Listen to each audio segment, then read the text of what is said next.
Hello, everyone. Don't mind me. I just inhaled right as we started. Welcome to the stream. We are currently working on getting Holly reconnected. I believe we still have her audio. Yes? Yeah. You do. I'm here. Hi.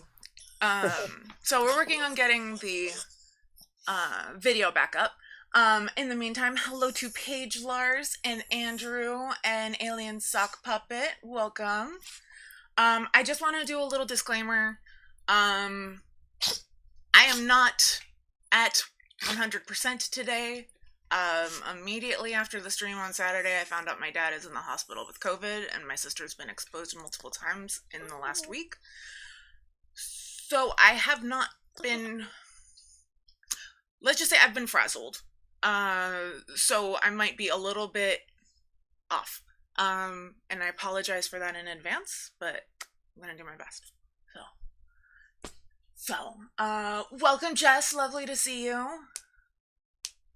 And Rude Ricky. Always lovely to see you.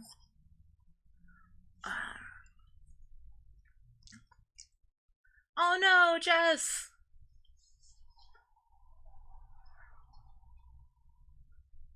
Thank you, Alien Sock Puppet. I appreciate that.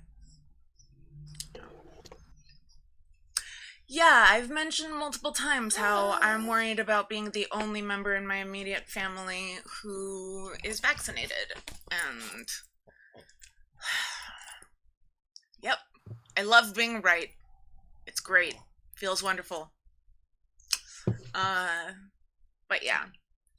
So, and let me also mention how weird it was this weekend not doing, like, crazy research. But it was kind of, like, good and bad because it would have been nice for the distraction, but also because, like, who knows if I would have been able to focus. And there's Holly. Hi. Hello, Splootbringer. I hope my level of research matches your level of research. Most of it's just gonna be kind of chatting about a thing I know. That works for me. Absolutely. Yeah. I am with you on the off day thing. Yeah. Woohoo. I definitely had an off day too, so we're not in the same boat, but you know, neither of us are on the top of our game, I guess would be the best way to put that. So yeah. So but Pidgelers, I appreciate your sacrifice for me. Thank you very much. You are a brave soldier, indeed. Kendrick has prom next month, and his tux will cost me $200 plus the tickets, plus dinner, plus your corsage, plus 5 years, 12th is Kendrick's birthday, which happens to also... Wait. It's his birthday and his birthday. Do you mean it's also prom? I'm guessing? Oh, to Kendrick's birthday, which also happens to be his birthday. Wait, I'm confused. Plus dinner, plus the corsage, plus... But that's a lot. No matter what that turns out to be, that's a lot. His birthday and prom, yeah. That's a lot. Wow. Because that also usually means, like, dinner and stuff. What a great prom night. Yeah. It's a good birthday party. Yeah.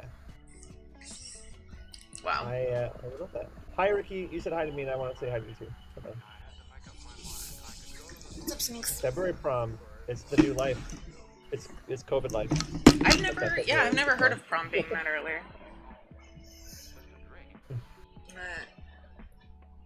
See, this is why I think kids are way overpriced than Republicans get. They're very expensive. It is true. So much so. Hi, cutie. What's up? I'm gonna make. Come here. What did Lamb Chop fall?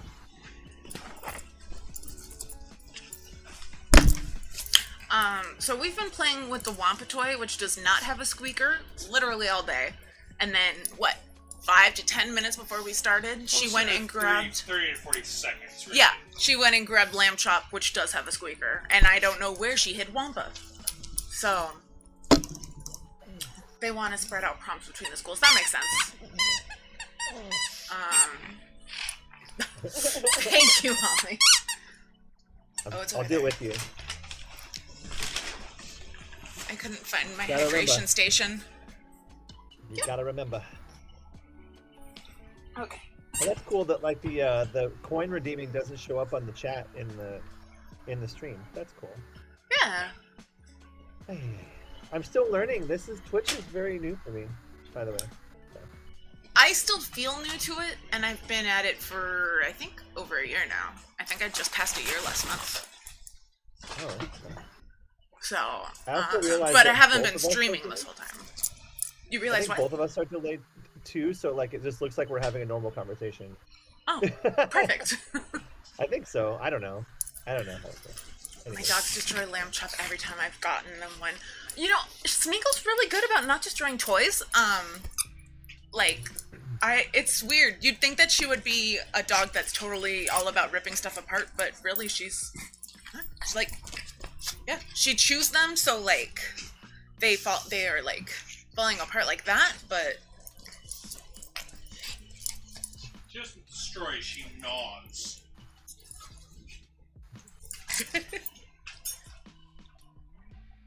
All right. Go get it. Okay. What's the plan for an official show? How do we ramp into this? We just start talking about it. Pretty much. Cool. And also, it's going to be almost identical, so. Yeah. Oh, How neat. many Okay, people great. are here? Where's the count? There's Okay. 9 people. Oh, I hope I didn't nice. scare anybody away with baseball. But don't worry. I will No, say it this. normally builds as we keep going through the night. Like people will join. Yeah. We'll be fine. I want to say that, like, although this is a sports ball conversation, this really is more of a cultural thing, a cultural conversation, because we're talking about the cultures of America and Japan and how they deal with things versus how we deal with things, and it's just all kinds of fun stuff. So I will try my best, as I'm talking about anything that is to do with a topic that I know not everybody knows about. I'll try my best to define terms as much as I can, because the thing I hate the most is people start going off in jargon, and you're like, wait, what the hell is a balk? What is that word? I don't understand. You know, It's a character So in Wicked, I believe. it is. Yeah, I think it's the third cast member to the right. I don't know. Also a Baroque composer. Yes, I prefer Handel myself, but Bach is pretty good. So let's start as early as we possibly can, with Japan and their love for baseball, and why I would arguably say that, like, America has so many sports, like, all over the world, and Japan has a lot of sports too. They're just not the same sports, so it's pretty rare that you have like this overlap between them, right? Yeah. Japan I is totally very thought big. that baseball was just an American thing. I didn't realize that it was in other countries as well. Which I think that I knew that like UK has a variation. If you're talking about cricket, cricket. it's not really. Yeah. No. Isn't there Yeah. another version of it? Like a more closer? Well, yeah. Or am I thinking of another country? Yes. No. I think you're thinking of rounders. That's it. Rounders and cricket together kind of. Thank you, Andrew. The English guy chimed in. Yeah. Baseball and cricket kind of merged together. Actually, rounders and cricket kind of merged together to kind of become the basis of baseball a long time ago. So it's But almost third or fourth, completely. third or second base of baseball. What's that? You said it became the Well- basis of baseball, like third and second base, or Well, yeah. It's definitely not called fourth base. Fourth base is called home plate. look, I don't do sport ball. I know, it's fine. I get you. So about, I'll say in the early 1900s, there was a time where, before World War II, where Japan was more open to Western culture than they ever had before, and they were soaking it up. They're like, oh, we love everything Western finally. I don't know if they love it, but they were adapting more from it than they were previously. Before this time period, Japan only ever really talked with the Dutch in terms of Western powers. They were the ones that were allowed to talk to them, and everybody else was like, no, you're not allowed. So they Oh didn't really know- yeah. I totally But- forgot about any sort of Japan-Dutch, like, Yeah. I totally and forgot even about that's that. very little. I mean, Rounders that's very isn't. little. Oh, I stand corrected. Rounders is not a sport. It is just something they force you to do in PE. My bad. Andrew, I would argue that people think that baseball is not a sport either. I've heard that conversation too, so you're right there. But anyway, baseball kind of trickled its way over. There was a very famous kind of exchange trip where some of the best players in baseball, names you may have heard, like Babe Ruth. I'm sure Mm. you've heard the word Babe Ruth somewhere in the world, even if you don't know who that is. Baby Yeah, Ruth, like the there candy you bar. go. Like the candy bar, yeah. Uh, anyway, the biggest names in baseball went over to Japan and played some pickup games, and that kind of triggered some colleges to go, yeah, we like this, let's play this. And so those colleges started playing more, and then World War II happened. Just Oh, decimated everything in Japan, and they yeah. were basically looking for anything they could to kind of bring more out. And what they found was a lot of American GIs that were just kind of left over. They just kind of were there for like mop up from the war and kind of just being there. Hmm. Um, would kind of show them baseball, and I go, remember that sport that your colleges like to play? Well, we have professional leagues and stuff, and it's really cool. You should check it out.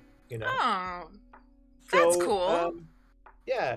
So what they did was a lot of the corporations. This is the difference between American baseball and Japanese baseball. Mhm. American Can baseball. I just say really fast that I love the fact that every single war leads to a lot of intermarrying. Like, even though there's Yeah. war going on, it is guaranteed that there are going to be a lot of people falling in love. Like, despite and doing a Romeo and Juliet thing. I don't know. I really like that. Like, that's a reassuring Yeah. fact for me. Anyway, continue. Yeah. So there was the thing called the Japanese economic miracle, which I don't know if you've ever mentioned that on the channel or heard about it, but it's a big history thing, which it was basically a really rapid recovery of the Japanese economy post World War II. Oh, And from I that didn't was know that there was a name for it. oh yeah, it's called the miracle, and basically Yeah. it's the reason why we have companies like Sony and Nintendo and stuff like that, because they all came out of this. They're like, well, we're gonna pick ourselves up, and yeah, we definitely did that. I'm not proud of the bombings, but I mean it was part of a war, and I war mean, is if we're gonna Yeah. be throwing stones, we should probably step outside the glass house. Just saying. yeah. We Like, didn't do some great things. They didn't do some great things. That's what happens in war. That's why wars generally suck. Yeah, and Um, personally, I very much disagree with the decision to use the atomic bomb. But it's one of those things that I can understand the logic that went into it and the way they made the decision. And so Yeah. it's not something that I look at and go, why in the world would you ever have done something like that? Because I can understand. I just don't agree. Fundamentally don't agree. it's kind of like the whole thing where, like, prisoners on death row don't get healthcare. Yeah. Like, Yeah. I don't agree with that at all. I understand from a completely, like, heartless, cold point of view why you would do that, so I get it. Yeah. But yeah, Amoral, not immoral, but amoral perspective. clearly And we were just I- terrified of the Nagasaki team's pitcher. Armac. I mean, they pitch and hit. So, I'm this a lot of this stuff. I'm kind of glazing over a bunch of stuff because while this is good flavor and will definitely help you understand things later on in the story, it doesn't really have to do necessarily directly with the story. I just want to kind of get a general, like, kind of feeling of where things are. Sure. So all these corporations were being strong and they had a lot of money, and they're like, well, we want a baseball league too, and so we want to sponsor all these teams. And they just started sponsoring teams. Like, every company had a team. So you have, that's why, and that even stays today. That's So like, it's kind of like a little league type thing. Like, what's the baseball little league? Like how, like, each team has, like, a local restaurant that covers yeah, it. Like, kind of, but on a mega national scale. yeah. Yeah, A lot, but like, yes, definitely. a macro like, version of that. I'll give you an example. One of the teams is called the Yomiuri Giants, which we will talk about a lot because that's a central team to the story. Yomiuri is part of Yomiuri Shinbun, which is a newspaper. So it is a newspaper that sponsored this team. It's one of the oldest teams in Japan, and that they're called Yomiuri not because they're from Yomiuri. That's not a place. It's because they're sponsored originally by the Yomiuri Shinbun, the newspaper. Oh, that's You'll funny. see that a lot through these teams. It's like there are some places that do have place names in it, but a lot of them are just named after the company that sponsor them or pays them. You know, Yeah, Rude Ricky like points out the way our stadiums are sponsored. I think that we have a bunch of team names as well that are like descended from the original sponsorship. Am I wrong? well uh yeah, Maybe, no, I mean, you're I'm right. probably not to You're the right. degree. I can't think of an example off the top of my head, but like certainly older teams, like the Green Bay Packers in football, are named after the packing industry in Green Bay, Wisconsin. So yeah, and like the World Houston Series, Oilers, I believe those are named after, that's or they're owned by an oil company. yeah, but this would be like on the scale if Enron, instead of sponsoring like the stadium when they did, it's like Ah, let's say the Houston Enron Oilers or whatever. Actually, that's Aximum. no, You like gotta go sit with Armek in the dark humor corner, please. these are these are these are teams that are sponsored by companies so much so that the team colors are the company's colors. Hmm. Yeah. I mean, that makes Uh, sense, honestly. Like, just not the highest paid player, but certainly one of the top players is from Japan. Yes, the highest paid player plays on the same team. They both play on the Angels, which is my team.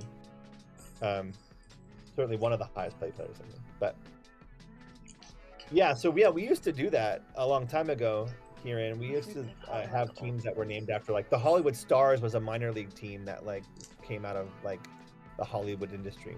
But if we believe Hollywood, we also know that there's no crying allowed. not in Japan. No crying. No. Is that the first chat from Kieran Reese? I thought so Yeah. too, but it didn't say that. Yeah. I was thinking, like, I must have just. Karen Reese, No. are you new? Have we seen you Okay. before? You look familiar, but I'm not sure. You would have definitely heard the name Kieran Reese a lot around the house because both Barbara and I are huge fans of. Oh, so you would have noticed. Yeah.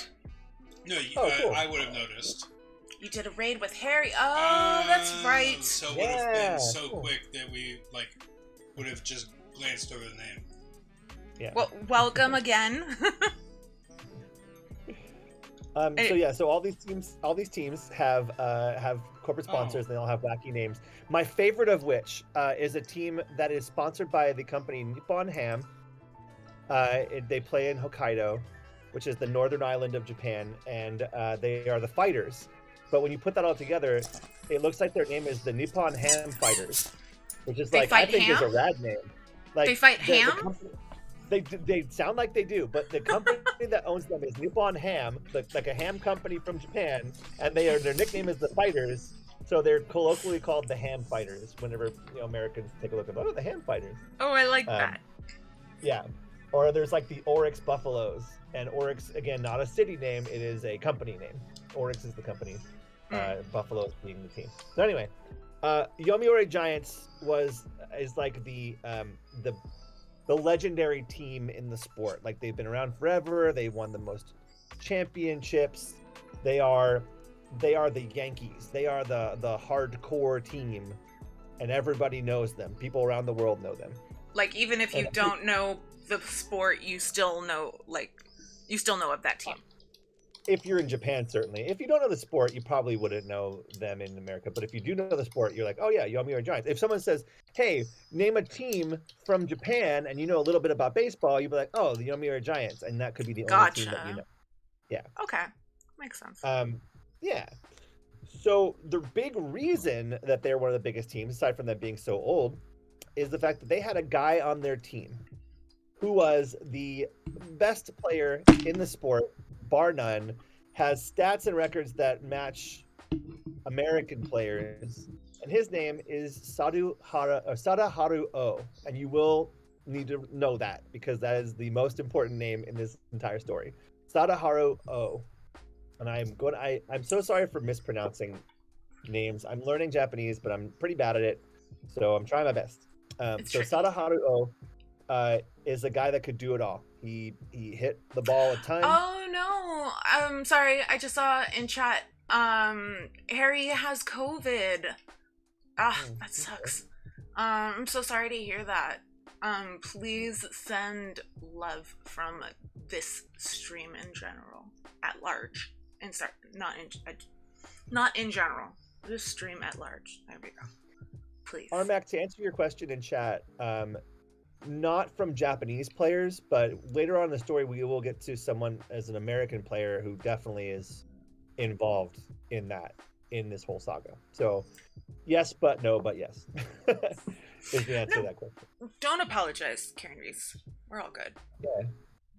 I hope he's Thank you for letting us know. Yeah. So in the year 1964, a very good year, the Beatles came to America, and Sadahara O went berserk. Because of the Beatles? Yeah, he loved the Beatles so much that he hit a bunch of home runs. For those who don't know baseball, a home run is when you hit the ball either out of the park, so out of the field of play, so somebody can't get it and throw you to make it so you can't get an out. Of course, 3 outs end an inning, and you don't want outs. Outs are bad.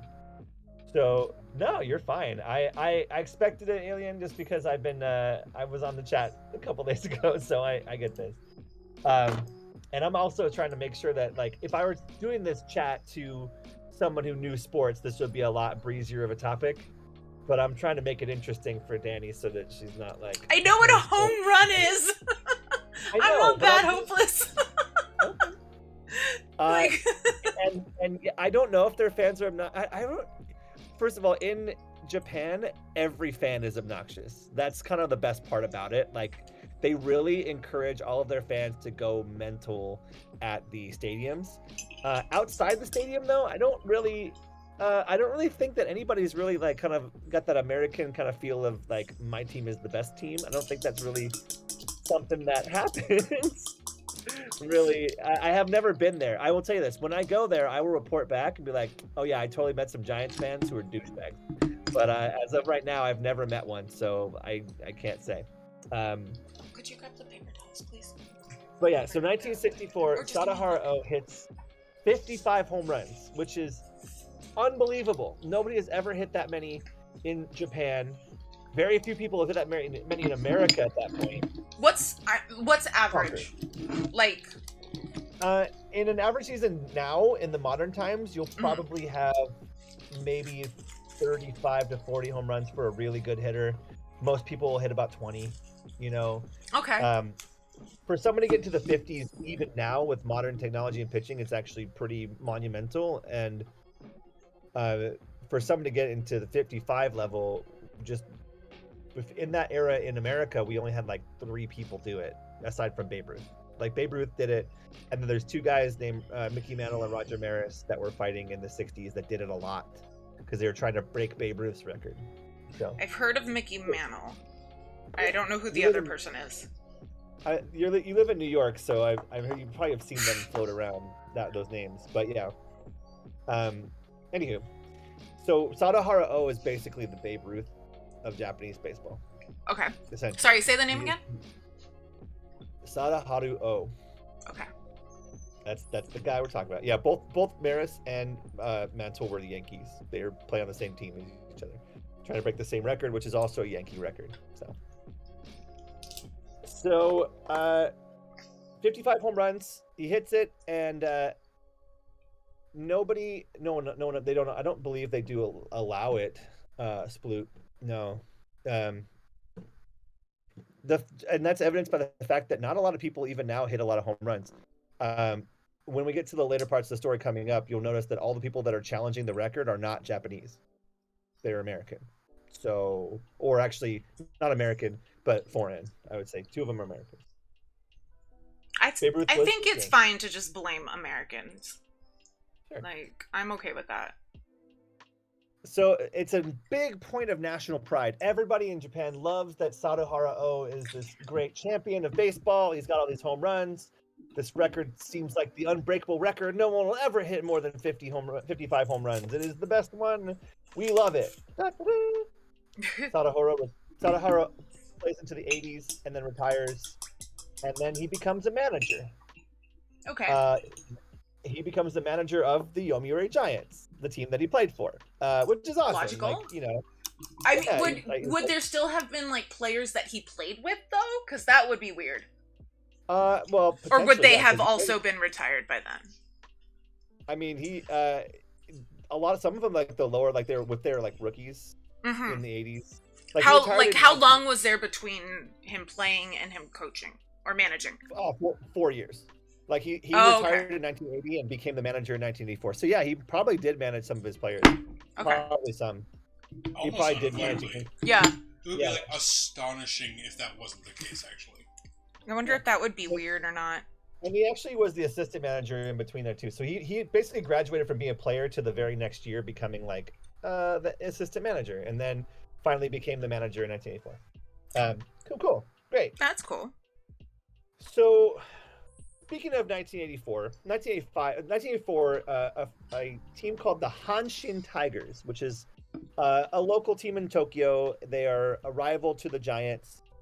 And every team in Japan has this rule where you are allowed 2 foreign-born players. I've heard Everyone- Hanshin before. What company is that? That's a familiar name. Hanshin actually is. Or is it a place? It's a train company. It's the Hanshin Electric Railway Company. Oh, okay. Yeah. So they're a train company. They're in the Hyoga prefecture. So they're local to Tokyo. That's like one of the outer Tokyo areas. So like a suburbs team. Hi, Rhetoriku. Yeah. By the way, Hey there, since you're on the chat, Rhetoriku if I goof up anything, please correct me. I'm happy to take that. Like especially pronunciations, I'm real bad at that. But yeah, happy to learn as well as teach. So that's good. So 1984, one of the Hanshin Tigers used one of their foreign player rules to pick up a guy named Randy Bass, who is an American, who was not very good in the United States.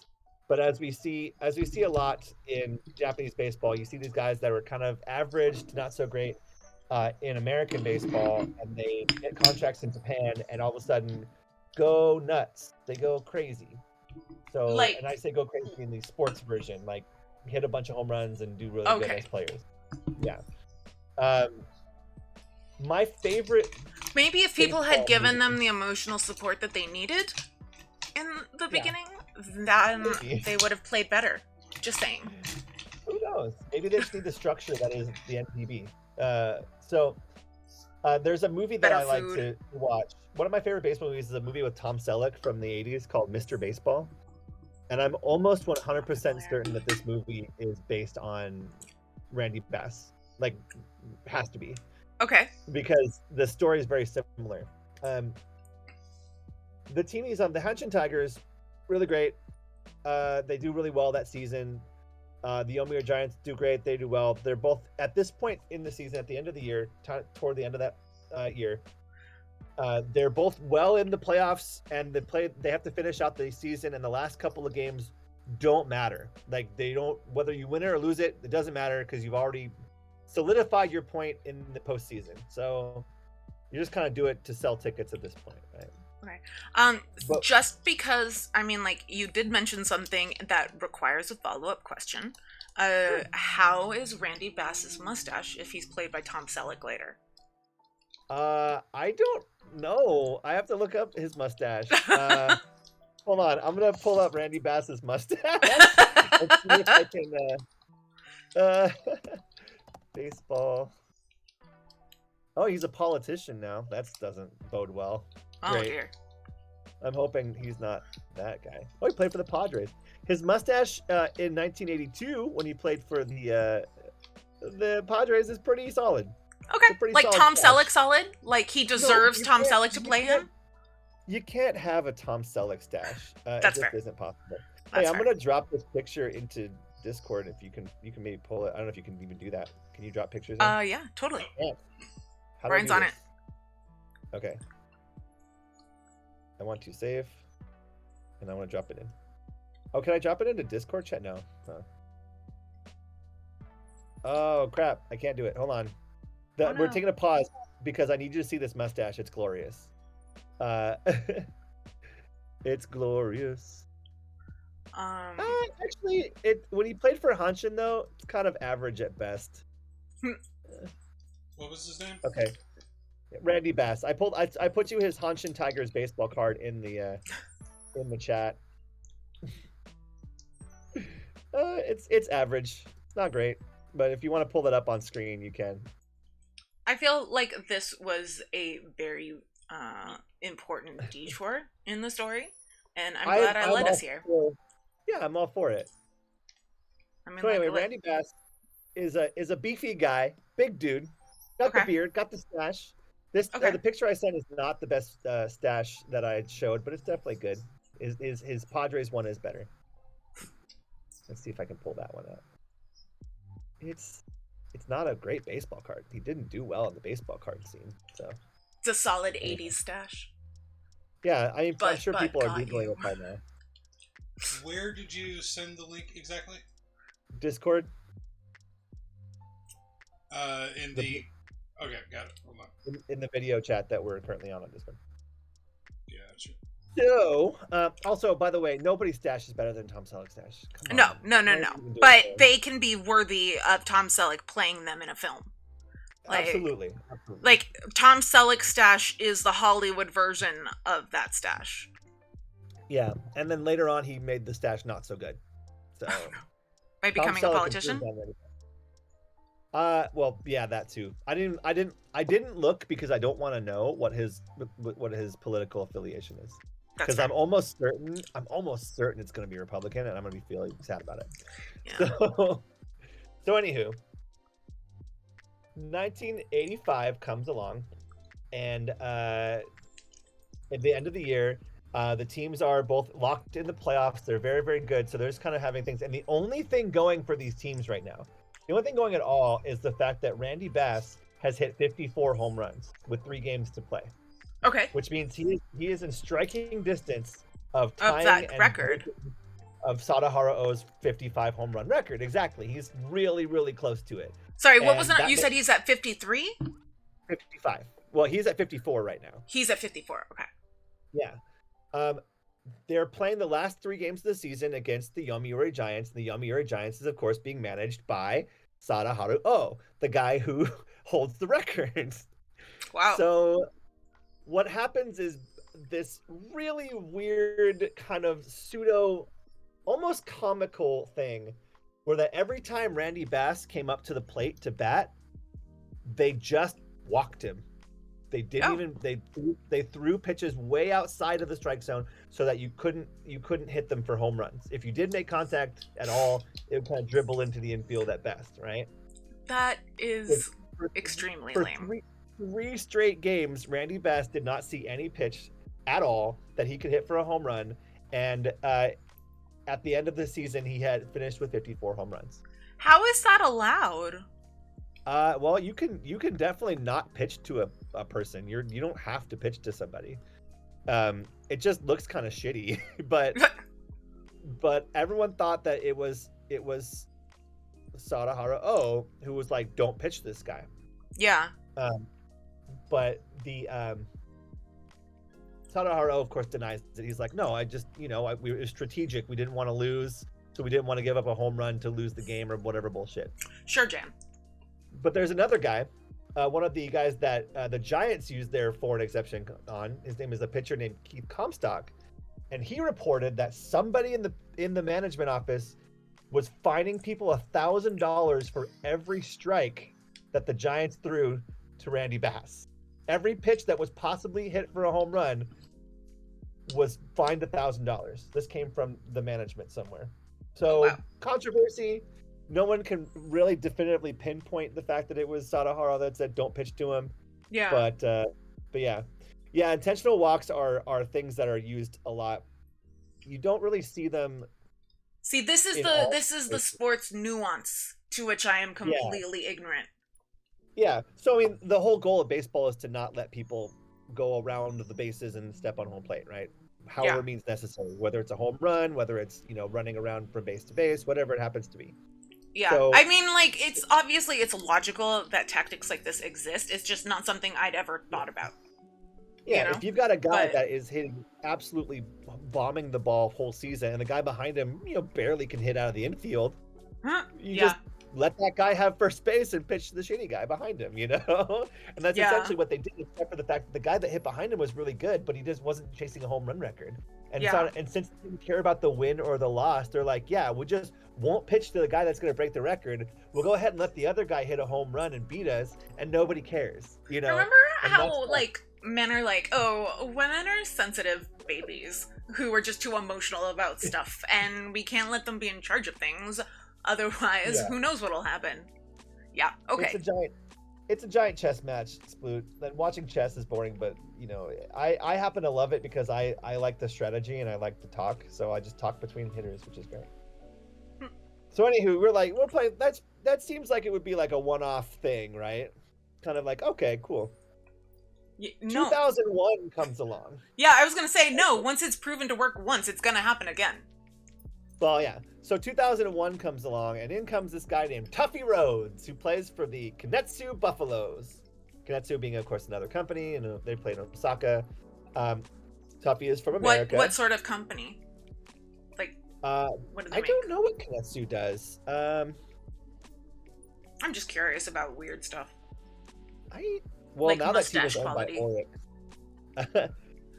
Speaking Oh, of it's mustache another- quality, Kinetsu Baseball's is another- boringness is perfect for being able to multitask. That's true. fair, Rhetorico. Kinetsu is another train company, by the way. Okay, so Lots so of just train companies. assume they're train companies. Okay, got it. I'll tell you if So- it's not if I know it, but yeah. Okay. that's Randy So, Jones, by the way. So Oh, look at him in our little screen with his mustache that is not nearly as nice as Tom Selleck's. But you can see But- why they were like, But Tom Selleck is definitely the Hollywood version of that. Yes, Yeah. definitely. yeah, He's so like that the guy hit CW 54. version of that. Yeah, I was it's going like- to say he's Kmart. like- he's like Bud Light, but for stashes. So 2001 comes along, and Tuffy Rhodes is playing for Kinetsu Buffaloes, and he actually gets to 55 home runs before the last series of the season. So he's Okay. at 55. He's tied the record, but it's another situation where like all the teams are either out in the playoffs or out of the playoffs. Doesn't really matter. It's kind of boring games. And they go up against a team called the Fukuoka SoftBank Hawks, but they weren't called the Fukuoka. They were called the Dayu Hawks at that point.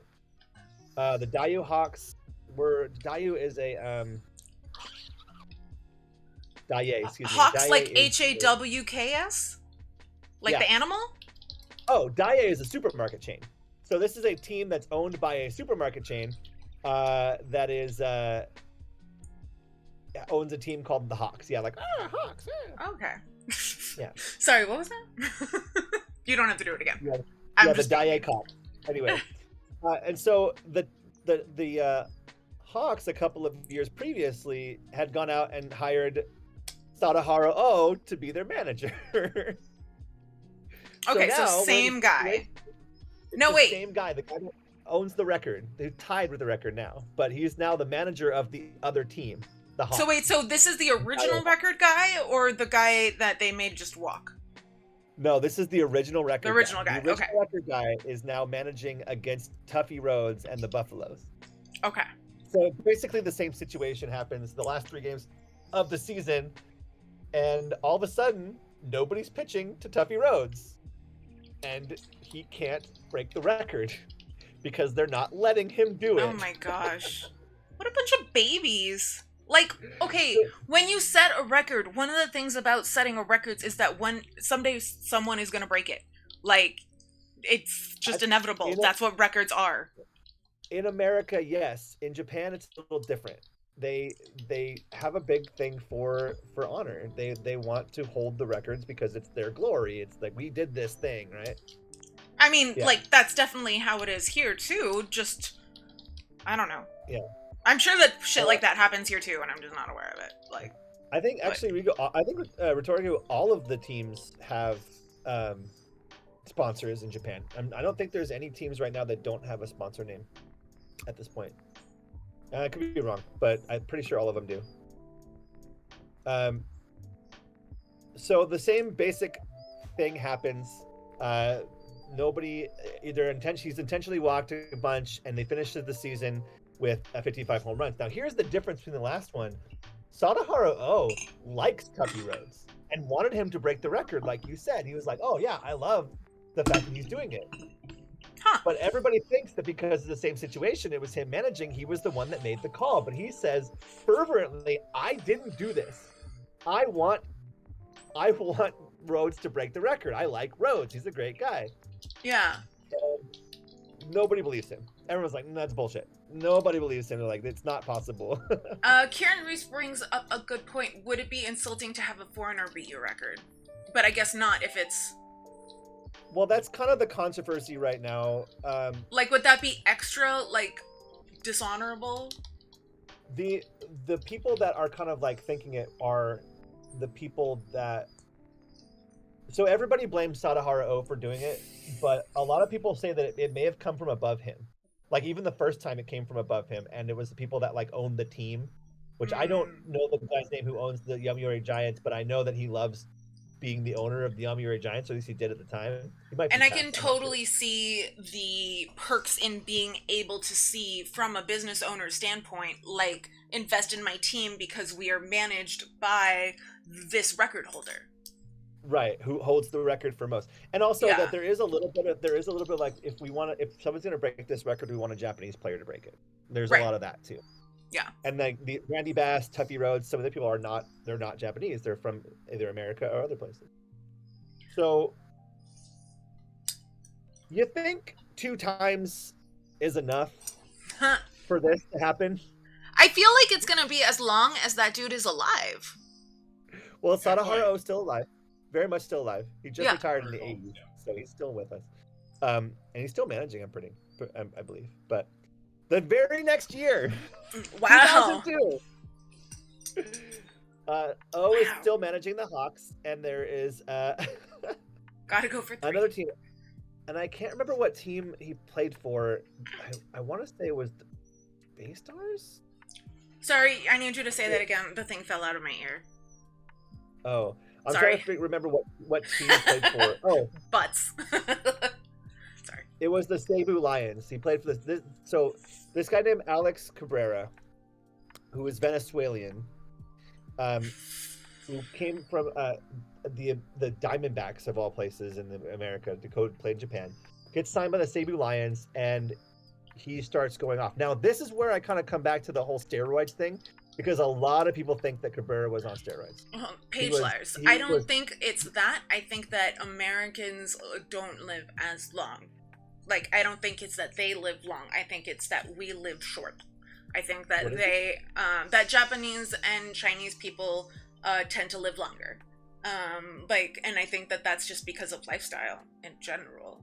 It's hard to say because their population's a lot smaller, so like you can't also go by like averages, you know.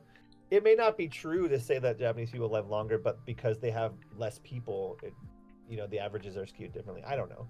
Yeah. I'm not a statistician, nor am I someone who studies cultural anthropology. So part of the difference may be accounted for by the fact that Japan, like every other like developed nation on the goddamn planet, has universal health care. So people don't help. Also, that would definitely do it. Better eat. Yeah, rhetorical. I'm figuring like Japanese people eat pretty clean in general. Like obviously there's candy, but like I don't want to shout a fact because on this one, unlike other like pundits on the internet who will just say facts is true. I don't have enough information to verify that, so I'm just gonna it's probably true. It might be true, but that's about all I can say on that one. Sorry, but that's what I got. So. How dare you not be an expert in all things Japanese when you come on here? I know. I've never even been to Japan. I want to go. So, 2002, Alex Cabrera is playing for the Cebu Lions, probably juiced up completely, but he gets to 55 home runs. And there's five games left in the season. 5 games. And all of them are against the Hawks. Oh no! All of them. Welcome, Greystorm 3. Lovely to see you. Also, it should be noted that Sadahara O also likes Alex Cabrera and says publicly before the series even starts, I want Cabrera to break my record. I want our pitchers to throw pitches. I want them to happen. But yet, during the series, in the games, he has one hit, not a home run, a lot of walks, and a lot of pitchers are not throwing to him, and nobody understands why. The difference in this one, Nobody understands why, because Sadahara O is pitching fits in the dugout about this. He's like actively like in this series, because this is 2002. You can still find this video out there. Sadahara O is mad that this is happening, and this is where it starts to come to question, like, was this O all along? Was this above him? Like, what's going on? Yeah. Or did someone else is pulling the strings and they paid the other dude to throw the game, as it were. Yeah. You know. So yeah. Just my theory as I listen. So Cabrera finishes with 55 home runs, tied the record before the season. He now is one of 3 people that holds that record in Japan at this point, but he cannot break it. He's not allowed to. And then he gets implicated in steroids, so it's probably better that he didn't at this point. Yeah. Nobody knows. Wow. But yeah. It was a fun fact that I found when I was researching this. ESPN called this record at this point, because of this instance, the phoniest record in sports. That's really fair. That's fair. It should have been broken how long ago? When was that first game that was thrown? The first, 1984. Wow. Okay. So yeah. So definitely, it should have been broken how many times over by now? Yeah. So we're Gray Storm 3. We are talking about the record for Japanese baseball home runs, and how someone is cheating to keep a record from being broken, but we don't know who. It's not cheating though. This is legal in baseball to do. Okay. It's not a. It's shitty. Someone is being morally iffy. Yes. How's that? Yes. And we always thought it was the guy who holds the record who just happened to be managing all of those series, but he says it's not him. He's acting like it's not him. Everyone can point fingers, but nobody officially knows who made the call to not pitch to these guys. Nobody knows, right? Yeah. And then there's a lull. After the Balco storm, and a lot of those American players stopped coming over for a little bit, or if they did, they were smaller guys or pitchers that clearly weren't on steroids. Nothing happens for years. 10 years almost, in fact. Okay. 2013. Okay, recently. There's a guy named Vladimir Valentin, who's from Curacao, and he's playing for the Hanshin. He's playing. Sorry, is it Vladimir Valentin or Ballantyne? Ballantyne. Okay, Vladimir Ballantyne. I love it. Yeah. I would have loved either version. Just making sure B is in ball, right? Yeah. He's playing for a team called the Swallows, which I have to point out because their jerseys they're the Yakult Swallows. You ever go to the grocery store and look in the dairy aisle, and those little Yakult jars are probiotics. You're like, oh, Yakult probiotics. They own a team in Tokyo called the Swallows. That's so funny. And evidently, it is one of the highest selling. I know what a swallow is. The swallow is like the bird, but it's one of the highest selling. That's what they say. They say it's the bird.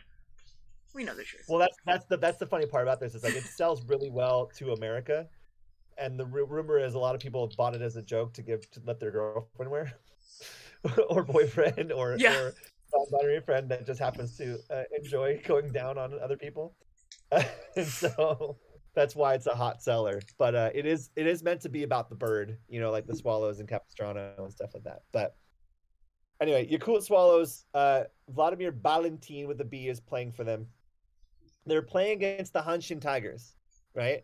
Which is the team, if you'll remember, that had Randy Bass on it. Randy Bass was was which one? Randy first was the guy one who was trying to break it? Yeah, the guy that screwed out of the record the first time. Okay. The Swallows are playing this team the last 3 games of the season, and Vladimir Ballantyne has 55 home runs. So, of course, they're like, there's no way we're going to... Wait, 55? Isn't that already tied with the record? Yeah, everybody so far has tied the record, but nobody's broken it. Okay. I thought everyone was one below. I'm sorry. That's math. Randy Bass was at 54. Everyone else is at 55. At this point, Valentine's at 55 going up to the Tigers, and the Tigers want to do one thing, and that's screw over their rival, the Giants. That's what Right. they want to do. So they're throwing cookies to Valentine. A cookie in baseball is like a really easy to hit pitch. They're like, yeah, go ahead. Yeah, we want you to do this. Screw Sadahara O. Screw the Yomiuri Giants. And they're just throwing balls to him. And of course, he hits 56, 57 home runs and breaks the record as a foreign-born player. And Nice. he gets a congratulatory letter from Sadahara O, who is very happy that it broke. It's like, But the finally, person- now I can retire. Yeah. Well, yeah, I don't think he's still managing. I think he's done now. But yeah, for a long time, O was like kicking around, and yeah, people were going nuts. He finished the season with 60 home runs, and a lot of those were because they were just throwing really easy baseballs to him, and just like, here you go, here's a fun baseball. Yeah. Well, Just yeah, like- for sure. The Like Tigers the were, underhand. Is that what "Whoa." it's called? That pitch is What's that? underhand? The underhand throw? No, they threw regular Overhand? pitches to him. Underhand? They- That's they what it's threw- called, they right? didn't throw underhand pitches, but it's basically the same. Yeah, like they were throwing him at like 70 miles an hour, and he was just hitting him a bunch of miles. And, like, you can tell it's just, like, I'm imagining that like way of bowling where like you hold the ball and swing it between your legs and then like throw it like with both hands. yeah, yeah. So it's not it doesn't quite that easy, but yeah, essentially, you know. So finally the record falls. It's now a legitimate record. It is held by a foreign-born player, and the only person that was salty about it was the owner of the Yomiuri Giants, who was like, "That was my record, and you stole it from me without being." But nobody cares about him. He's an old So guy. Nobody cares. mystery solved as to who was calling the shots then. Not officially, but basically. Yeah. It's like Terry Hobbs didn't kill the West Memphis Three. So no one's Yeah. proven that Terry Hobbs did it. Yeah. I mean, you're not going to tell a billionaire Japanese man that like stop being the bad guy in baseball because they have money and you can't do that. But Yeah. they basically were the bad guys in baseball at this point. Jeez. So yeah, that's the story of the record, and it's sits at 60 today. Valentine is still the record holder, and no one has come close in the last couple of years. Valentine has since left baseball. I think he's in some other field now. But I'm yeah. curious, like, without the obvious cheating, what would the record be at today? Like, because that guy would have broken it the first time, so then someone else would have been working to break that, and like raising the bar makes people just Yeah, I think the interesting thing about that is that like there haven't been. I would like to have seen somebody from Japan challenge the record at that point, yeah. just to kind of see like how far could they have gone? Would the team be like, I don't want anyone to break this record? Do I want only a Japanese player? Like, is there racism involved? Like, what's going on here? But Yeah. I mean, basically, long story short, that's it. That's where we stand right now. Oh, by the way, I looked it up right now. Valentine's still playing. He's playing for the Japanese minor leagues. So. Oh, that's Yeah. weird. Like, so wait, so he was in the major leagues and now he's in the minor leagues? Is that normal? Yeah, if you leave and come back, teams don't often have spots for you. Okay. I mean, so he has to go somewhere. That makes sense. Yeah. And then it looks like he is as of June 3rd of 2021, he was playing for the Swallows. He was back up in the majors again. So good for him. Good for you, Vladimir Valentine. Oh, sumo wrestling is also corrupt, Splitbringer? I didn't know that was a thing as well. Yeah. No, wait, I have heard of that. I had I've heard of totally that too. forgotten that was a thing. That's weird to think about, but yeah. There never was a city kid truer and bluer. There's more to me than you'll ever know, and I've got more hits than Sadahara O. Sadahara That's O. that's a Beastie Oh, Boys that's song. cool. Thank you, Rude Ricky.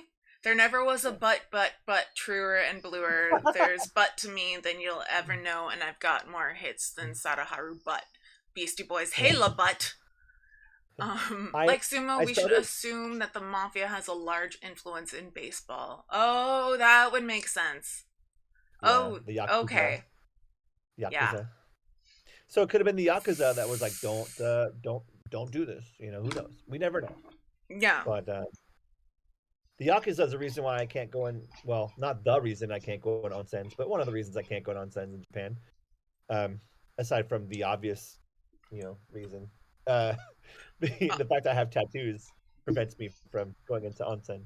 Okay, I was Um, trying to figure out, like, okay, where are we going here? Are we going with woman? Are we going with trans? Are we going with American? well, Like, so there are starting from what I've read, and I'm very excited. I've done a lot of research on this too.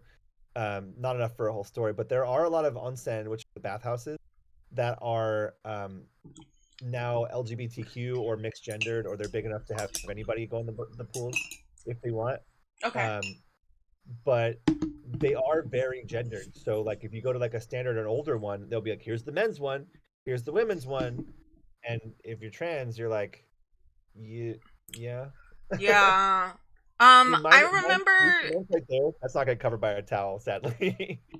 uh, Anna Kasparian was talking about like Korean bathhouses in LA and mhm. like how they're trying to actually address that problem. I don't Yeah. remember if she said how they've leaned or like what sort of Well, and solutions they've come up with. they also have private bathhouses too, which are just ones that are like only you. They're in your like room, if you get a room in an inn. It doesn't matter what you are, what tattoos you have. You're So the only wait, one in there. It's like so you're supposed to cover your tattoos, but you're not allowed to cover your junk. Is that of you. You because I yeah. remember her talking about how like you can't be wearing clothes. So how does that You work? can't cover your junk in the bathhouses. You can bring your towel into the bath, but you have to keep it out of the water. So a lot of people do is they'll just Mm. fold it on their head and just leave it on their head while they're folded. You know, And so like uh, when they're in the water, then the tattoos are out and about. correct. So it's Gotcha. really tough to cover those. So a Okay. lot of people just be like, you can't come in here because there's a possibility. Now, I've So also heard that they are what's the reasoning? Like is that like because why it's because of yeah, it's a good question. So one of the trademarks of Yakuza is tattoos. So okay. much so that like to the point where like the only people that got tattoos for a while were Yakuza members who were causing trouble and things. So they just made a rule. It's like we don't know who is and who Yakuza. If you have tattoos, there's a good chance. So we're just not Gotcha. gonna let you in. That Um, makes a lot of sense. Okay. but I get that. but now with tourism and with more young people getting tattoos like us just randomly, they're kind of being more lenient on a bit. But it depends on now. They're like it depends on what the actual um uh tattoos are of and how many of them are there. Yeah. But Um it's still slowly growing. Yeah. so that seems Yeah, and more also like the thing no soap or other things in the actual bath. You shower and rinse before you get in the bath. I remember Anna mentioning that. Margaret Cho talked right. about that in one of her specials. Oh, Margaret Cho's great. She can occasionally be problematic, but can also be brilliant. Yeah. Um cool. Suggest a poll with my $1,000. No thanks. I don't need a poll. Twitch is just random. So yeah, that I hope that was a good little informational thing. Like I said, it's probably not as detailed as yours, but like I'm happy to answer any questions you may have about it, like as All best I right. can. Like I I think I know more about Japanese baseball than American baseball now. It might be even. yeah. But I've But listened consecutively to more about Japanese baseball than I ever have American baseball, well, I'm glad that including you when didn't I've go. been at games. I'm glad that you didn't go. Oh, this is boring. I'm out. Just talk for a while. I'll just sit there. We're good. I guess the big kind of litmus test here is Brian. Brian, how are you in this? Like, do you give a shit about any of this, or did I do Uh, okay? I find the historical relevant. I find the historical information highly relevant and very Mhm. interesting. I still don't want to watch baseball, but I did Yeah. find out that in fact my favorite player for That team for the Swallows is Ryuta Kona. Kona? Ryuta Kona. I Yeah. think a pitcher? I'm not mistaken? Yes, he's a pitcher. How do You I know remember why? all of it? Andrew, that's a good question too. Oh, go. Sorry, Brian. Go ahead. Do you know why he's my favorite pitcher for the Swallows? Why? His number is 69. Yakyuu. 69. Hi, everyone. Okay. Thank you. She was asked to leave a bathhouse in Cali because of her test. That's about what I figured she would have been talking about. Yeah. Kieran Reese, yeah. Ryuta Kona is a cool name. Yeah. I didn't have notes, Andrew. I have a pretty good memory for stuff like this. I did kind of like do a little bit of peeking for small things here and there if I needed to like back up my info, but like for the most part, it's just stuff I know. I know, and Danny can attest to this. I know a lot of random shit about random stuff. So if you ever want I to feel get on like the we stage, probably bonded over that fact. yeah, Maybe. almost certainly, yeah. I mean, I'm a monster in trivia. If you ever play trivia with me, I will crush anybody, all comers. I've talked And on this stream before about how I am with trivia. Like, first off, I've been banned from Disney trivia. Literally. Yeah. And I also refuse to go on any more first dates to trivia nights. Like, unless the person has said in advance, like, I find like aggressive confidence really attractive. Like that, then okay. Yeah. I become a different animal. Yeah. Okay. Right before COVID hit, I was going to a bar that had trivia night every Wednesday, I believe, and it was basically teams night where everyone would show up, like 4 people to a team, and there were like 3 prizes. 2/3 of the time, and every time I went, I just played by myself. 2/3 of every game I played, I won first prize. The other third of the time, I got second. My I got banned after about 3 months. My absolute favorite thing about trivia is when you walk into a room and the rest of the players go, "Oh." That's my favorite thing. When you can just see the fact that you're there, like they know they're not winning this week. But also too, like I legit had like one of my quizmasters. I won so much, but he pulled me aside and said, "Hey, you want a job as a host?" And I'm like, "Why?"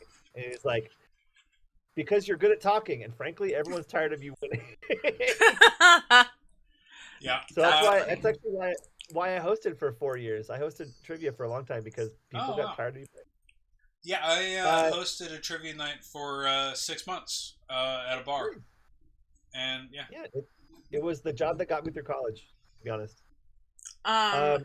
Andrew, no, that's not what we're talking about. Although that is my first association with the word bathhouse as well. No, in this case, we're talking about like it's just a sauna without the sucking and fucking. Generally, those exist here as well. Very much exist here. But those are not the ones that we're talking about in this conversation. Yeah, like a Roman bath, alien. Exactly. Yeah, it's just like basically a big pool. Sometimes it's like a hot spring. If you can imagine like a hot spring, a lot of times they're like naturally heated, by volcanic activity. But most of the time it's just like a big hot pool that you sit in and relax. When I was doing research on Rome for when I was covering Rome for Jordan and Adi, they went to Rome, and so I did that as a subject. Like some of the places that I found, I think I found 1 or 2 different churches that are built into like the main room of an ancient Roman bathhouse, and I find that hilarious that you built a Catholic church into an old Roman bathhouse. Like, yeah.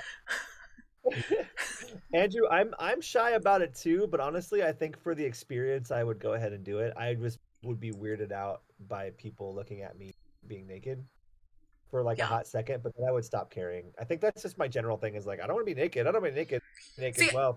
I've finally gotten over like any sort of like awkwardness when it comes to like medical nudity. Like if I have to like be disrobed at all in any way for a doctor's appointment or a procedure or whatever. 'Cause like when you have as much medical shit as I do, you realize very quickly that your junk is not special, and like they don't care. Like, yes, so I'm like, and okay, you don't care, I don't care, you know. But whereas in the bathhouse, there are definitely people in there who care. Well, I would think, no matter where I go, like that statement doesn't apply for me, because if I walk into a women's dressing room, and locker room, and take my clothes off, my junk definitely would matter, because they'd be like, what? So well, it's you just think of it as you have extremely special junk. Like, I think so. my junk is boring. Yours is special. I want my junk to go away, but that's another topic for another stream. Anyway. Yeah. But yeah, so yeah, that's kind of the bathhouses in Japan. I love Japan.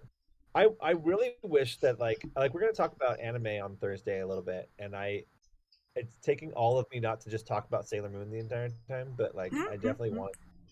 I did a friend's podcast not too long ago, and it was called Quarantier, because it was like something based out of quarantine, and it was like a podcast. And it was a what podcast?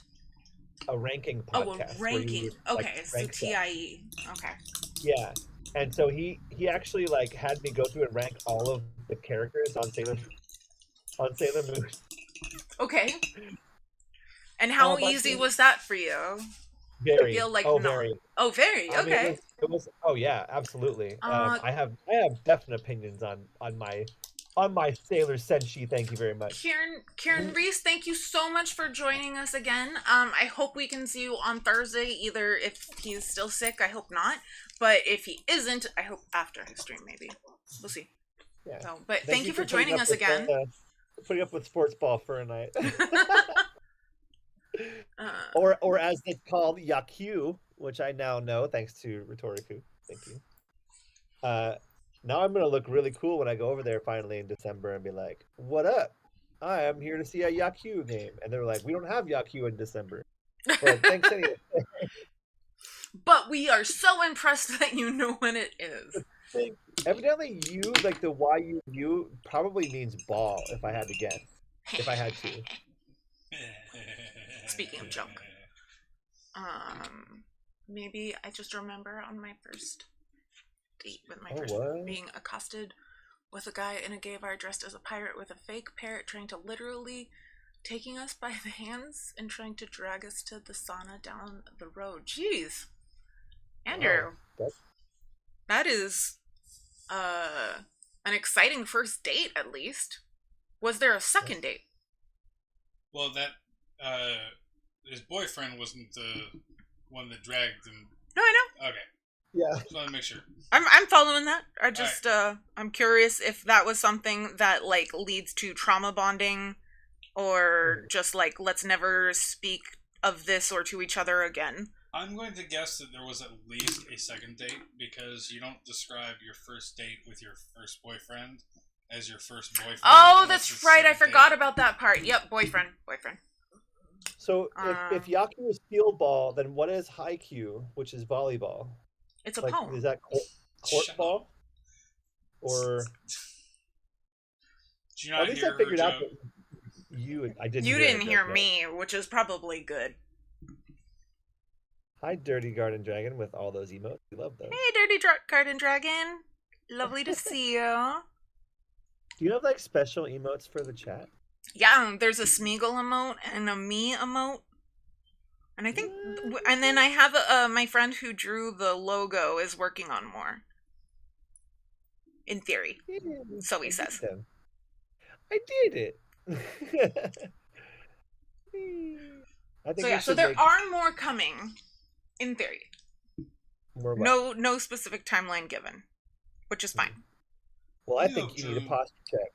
So posture check. Check that posture. Oh, Drew's okay. I haven't seen him in a while. Oh, I messaged him. He's okay. He's dealing with stuff. Okay. Yeah. I messaged him. I planned on talking a lot more about this topic, but I will be very transparent with everybody. Like, today has been the hottest of hot garbage, and I wanted to come on, and I'm happy to be here because I really. Oh, we lost you. Oh, hold on. Your audio stopped. Okay. Say that again, please. I You're was saying back. I'm happy to be here, and I love all of y'all, and I'm happy that I'm taking part of this. But like, it's a struggle sometimes. It's not always easy to kind of, give like the energy you need. So I'm glad that we did this, I'm and I'm aware, happy that yeah. we're here. For Yeah. sure. Am I still? I'm definitely Okay. not gonna blame you for that. Yeah, Um, yeah. I mean, and it really puts me in things in perspective, though, Danny. Too. Like, no matter how bad my day was, like people have worse days than me, and so like I don't want to. I don't want to say my problems are the worst problems in the world because they're certainly not. They're very much first world problems that I have, but there's but still they are. problems. Like so I've gotten kind of used to like friends being awkward about like their problems in comparison to all the shit that I've been dealing with for the last several years. And basically the way that I have summed it up is like my broken leg doesn't make your sprained ankle less painful to you. Like it is Right. absolutely, it is your completely valid pain, and like it doesn't matter how someone else's pain is. What matters is that your pain is like it might be the worst pain that you've ever felt in your life, and that doesn't make it less painful to you personally just because it's not a broken leg. Yeah, You know? trauma is not a competition, right? Exactly, I yeah. The that a person lot. with the broken leg needs to go to the ER first. But Yeah, person that's with the only sprained time ankle it's a also competition. needs to go to the also needs to go to the emergency room. Just maybe there's one of these that needs to be paid attention to immediately, and the other one can be like, we have some breathing room sort of thing. I'm so sorry, I did not see that page. This is from Paige Lara Smeagol. She gives you lots of love because you're so cute and good, Uh, and everyone loves you, especially Paige Lars. Andrew, I do know about Harajuku, but I don't know enough about it to talk about it. But that doesn't mean I can't in the future. So maybe I'll do some research on it and figure out what that's all about. How was That'd be that? cool. Oh, So, Grey Storm 3. Danny, if you like, what is Oh, that? thank you so much for the 100 bits, Greystorm 3. What's a bit? What's a bit? That is like, the Greystorm 3 gave me money. Actually, if I want to crowdsource this, does anyone like have ideas that I can integrate into the stream to like encourage like bits and subs and stuff? Or another way to say it, like, is there anything that someone would want to like donate bits in, like, so that something will happen more often? Yeah. Like, making me pick up Smeagol so she bites me. Oh. But yeah, if anyone has any ideas, if we get to 100 subs, I'll fly to New York when it's safe, and I'll do a live in Danny's apartment with Danny and Brian. And perfect. I'll do a live episode. Perfect. Julian says fundraiser for striking workers. Hello, Julian. I'm not well, sure. fundraising for me because this is my only source of income.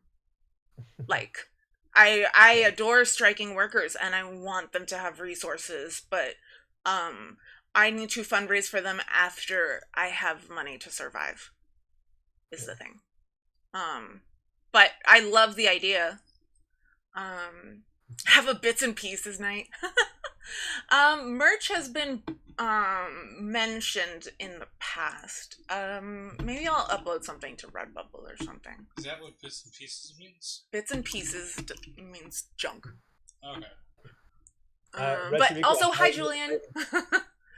I highly recommend Yakyuu. Like I can't talk highly enough about that. I love it so much that I went and read the manga after the series stopped filming, just because I wanted to see what happens in the future. Nice. Like that's how good it is. I do that a lot actually. I have a pretty bad habit of going like, I need to know what happens, so I'll go read the manga. I mean, that doesn't seem like a bad habit. That sounds like sensical. Like, I want to know what happens in the stories that I read as well. One bong hit per 100 bits.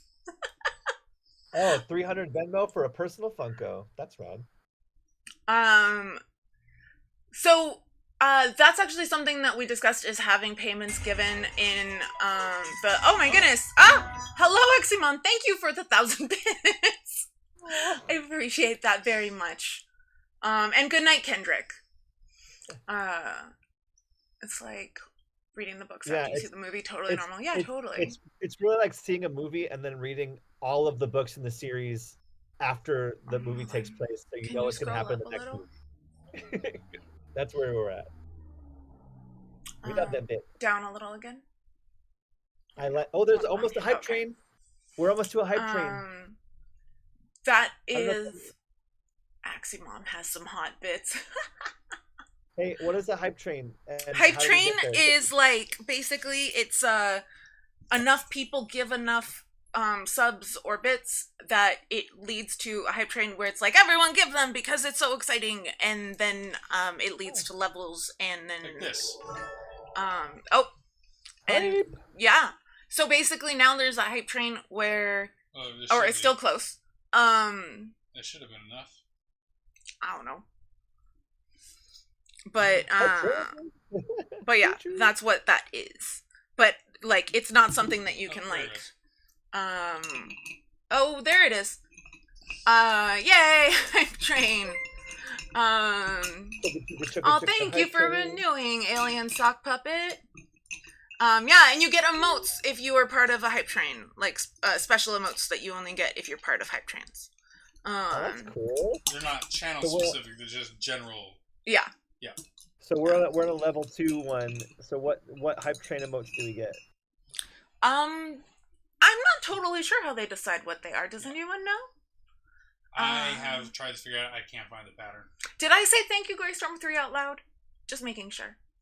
You did that. But yeah, so basically, so there's the purple bar, and if the purple bar gets to the end, then the hype train is over.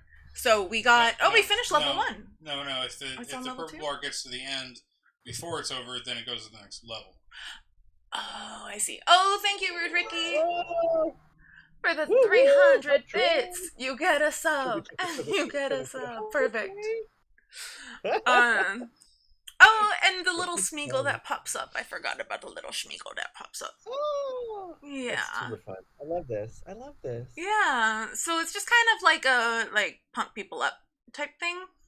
Ah, thank you, Misty Bat, coming in with 10,000 bits. Thank you so much. Rude Ricky. Misty Bat gives Smeagol love. Oh, Smeagol gets all the love. What happened? Oh my goodness. Thank you, Andrew, for all of those subs. I didn't see what the number was. How many? 5. Thank you for the 5 subs. Oh my gosh. Hype. And there's confetti. I will say this. I do have flight credit for Southwest, and I am ready to go to New York. I'm saying if we get 1,000 bits from Misty Bat. Ah, thank you, Misty Bat. Thank you so much. Yes, it's the way we show love. Greystorm 3. Thank you, Dirty Garden Dragon. For how many was that total? I didn't see how many. And I'm not counting. 220, I think. Or 222. Thank you. We could do Thai food and talk chat party time. I'm serious. I will come to New York and be like, "What up? I'm here. I have flight credit. I'm ready to go. 100 subs. We can do it." Perfect. And then chat can join me in peer pressuring you into moving here. Sure, if you want. Sure. Yeah. But it's gonna be later in the year when COVID is kind of calmed down, and also I'm gonna look different. I'll look completely JJS different. gives you love. Oh, you're so good, and you deserve so much love. I'm gonna. I should explain that. Oh, Dirty Garden Dragon. That's, yeah, this is funny. Thank you, oh crap guy. Yeah. Greystorm 3. Oh, who was just saying that they needed a sub? Someone was saying it. Earlier. Does anyone remember who said it? Who needs a sub? I'm not sure. But I'll hold Roman pooping habit facts until I get enough bits. Like, for every bit, you get a Titanic fact, or a Roman poop fact, or a murder poop theory. Yeah. Can we talk? Okay, so unlocking layers. So if we get this many bits in this stream, then I'll talk about the next part of the subject. Is that what we're thinking? Plus the bong hits, of course. I don't know where my weed went. Yeah, we don't There it have is. I found it. We don't have a bong. I but don't we have do a bong. I vape have pen. this. I mean, I've already talked about everything in the story, but like, I guess I can just make shit up now. I don't know. Alien sock puppet. Onions have layers. Poop has layers, and ogres have layers. They all have layers. Oh, thank you, Dirty Garden Dragon. Thank you so And much. Misty Bat. And Misty Bat. Oh, and Misty Bat. Thank you so much. Julian. Julian does not have. Jubut. More bits for poop facts. I'll have to get a poop fact book and just brush up. Oh, there's those old books that are like gross history or horrible history or something like that, and it's all like nasty facts about like poops and boogers and stuff. Does anyone know what I'm talking about? I thought it was really cool when I was in elementary school, but my mom was very anti-toilet humor. So, see how well that stuck. Horrible histories. Okay, thank you, Andrew. They covered some fun stuff. I just got some real bad news, so that sucks. And now I'm a lot closer to your level of shitty day. Oh no! I'm so sorry. Do you need to talk about it, or did you need to leave? I don't know where I'd go. My grandma fell down and broke her hip, so she's oh in the hospital. No! There's COVID testing. She's already had COVID once, which is not great. And yeah, so that sucks. Yeah. I was gonna call her tomorrow, so I guess I can't. You can still call her, right? Like, no, she's in the hospital. I mean, I just talked to my dad in the hospital yesterday. I don't know. It's doable. I don't know. Yeah, I mean, because I can't go there. I'm not allowed to go there. Yeah, of course. So, yeah, but you can still call. Yeah, I probably. Especially because they're family. Yeah. Okay. Cool. There's a book called Shit Went Down about history drama. Interesting. But is there a book called Something Went Down? Poop. About oral sex joke. I can't figure out how to do it. You tried. Yeah, that's something. The you tried. History went down. On history, it's. Are you having a stroke? Words, jokes, humor. Thank you, Greystorm 3 for the 5 bits.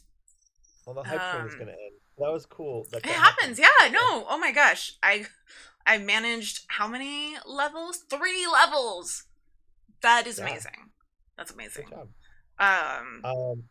Can I tell a fun story about yesterday? Because yes, I had please. a lot of fun stuff.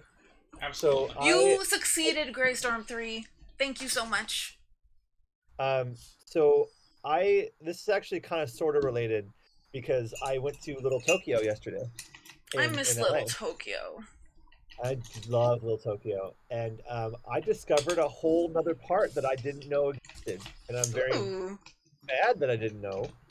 But I mean, yeah. There's a whole 5. There's 5 stores that are all part of the same company. It's called Jungle. Okay. And it's just a bunch of anime stores. It's like anime and oh my gosh. Have, figure. They have a video game store. They've got Gunpla. They've got. I'm imagining your face, and it's super adorable. When you walked in. Yeah, it was very, very wild. So, we did that. I bought some stuff. I may have spent a little bit too much money on manga yesterday, but that's okay. I read it. Treat yourself. How often do you come across a secret section of Little Tokyo that has a secret manga store in it that has stuff that you want? I loved it. I had a great time. The one thing I will say is I found a.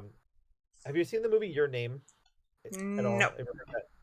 Okay, so I'm not familiar. Up until last year, it was the highest grossing anime. Actually, one of the highest grossing films in Japan in their history. Nice. Up there. It was just recently unseated by the Demon Slayer movie, but for a while it was the movie. I'm sorry, did you say Xena the Demon Slayer? Like Warrior Princess Xena? No, it was unseated by the Demon Slayer movie. Okay. The movie's called Demon Slayer Mugen Train, but either way. So anyway, I would definitely pay to see a movie called Xena the Demon Slayer. For the record. I mean, Yeah, Kimetsu no Yaiba Mugen Train, or yeah, yeah. Oh, That's yeah. Misty Bat says your name is really good. Oh, and see how I Misty Bat has a little badge next to their name? yeah That's a little train. yeah. That's because Misty Bat was the conductor for the hype train. What does that mean? That Misty Bat led the hype train. Um, Oh, yeah, okay, cool. That's yeah. fun. Okay, great. Anyway, I found a series of 3 mangas that are the movie, but it's in English and Japanese. So I'm like, these will help me learn Japanese because I can read the manga in English and I can see it in Japanese and go, oh, cool. Yeah, that's So awesome. I bought those. I bought another issue of Komi Can't Communicate. I mean, like, this is Komi, literally what we were just talking about on Saturday about, like, finding entertainment that you like in the language you want to learn. yeah. Like, that's a Five really Seconds good that way I of haven't learning. seen yet. Rhetoriku. I want to see it so bad. The guy that directed Your Name is a guy named Makoto Shinkai. Who Is I it a think is it a horror movie or what kind oh of no, it's very what is much it? it's a love story. Okay. It's a love story that is a little bit fantastical, but not like like high fantasy. Just kind of like there's a little bit of like fantasy, but I would definitely call it a romance for Okay. sure. Um, and it's beautiful. It's some of the best, gorgeous art and animation I've seen in a movie. The Oh, and music is it's by a band animated. called oh yeah, the music's by a band called Radwimps. That's their Rad name. Whips? Wimps, like wimpy person. Interesting. Their name's Okay. Radwimps, but the music is gorgeous. Like it's beautiful, and the story's really good. So Makoto Shinkai, I think, is actually better. And this is good. This is going to catch some heat right now, I think, from some people. But I think Makoto Shinkai is actually better than the Studio Ghibli guy. Can't think of his name right now. Oh God. Peter Thompson. Yes, better than Peter Thompson. Oh my God, what's his name? Why am I blanking on it? Oh, Miyazaki. He's better than Miyazaki, I Yeah. think. I was like, I know this name and it is not Yeah. coming to me. I had the his 3 name is- consonants M, Y, and Z, but I could not, for the life of me, figure out what order they were supposed to be in. Yeah, it's Miyazaki, but I think Makoto Shinkai is better than Miyazaki. And that's a lot of people will like catch. I catch some heat for that theory, but like people love Studio Ghibli movies like Totoro and Spirited Away and all those movies. People love them. I personally, I think they're okay, but Mhm. they're not anywhere in the ballpark of emotional gravitas that is the Makoto Shinkai films. They're very Your pretty. Name, Weathering with For You is another of his movies. 5 millimeters a second, which by the way is titled that I think because that's how fast a cherry blossom falls. 5 Okay. centimeters a second. Stuff like that. It's all that kind of stuff. So, and I eat it up like candy. I'm like, yeah, all that. Give it to me. That's awesome. Okay. Miyazaki says stuff like inventing anime was a mistake, so I don't think it's that unique of an opinion that he is not the greatest of person.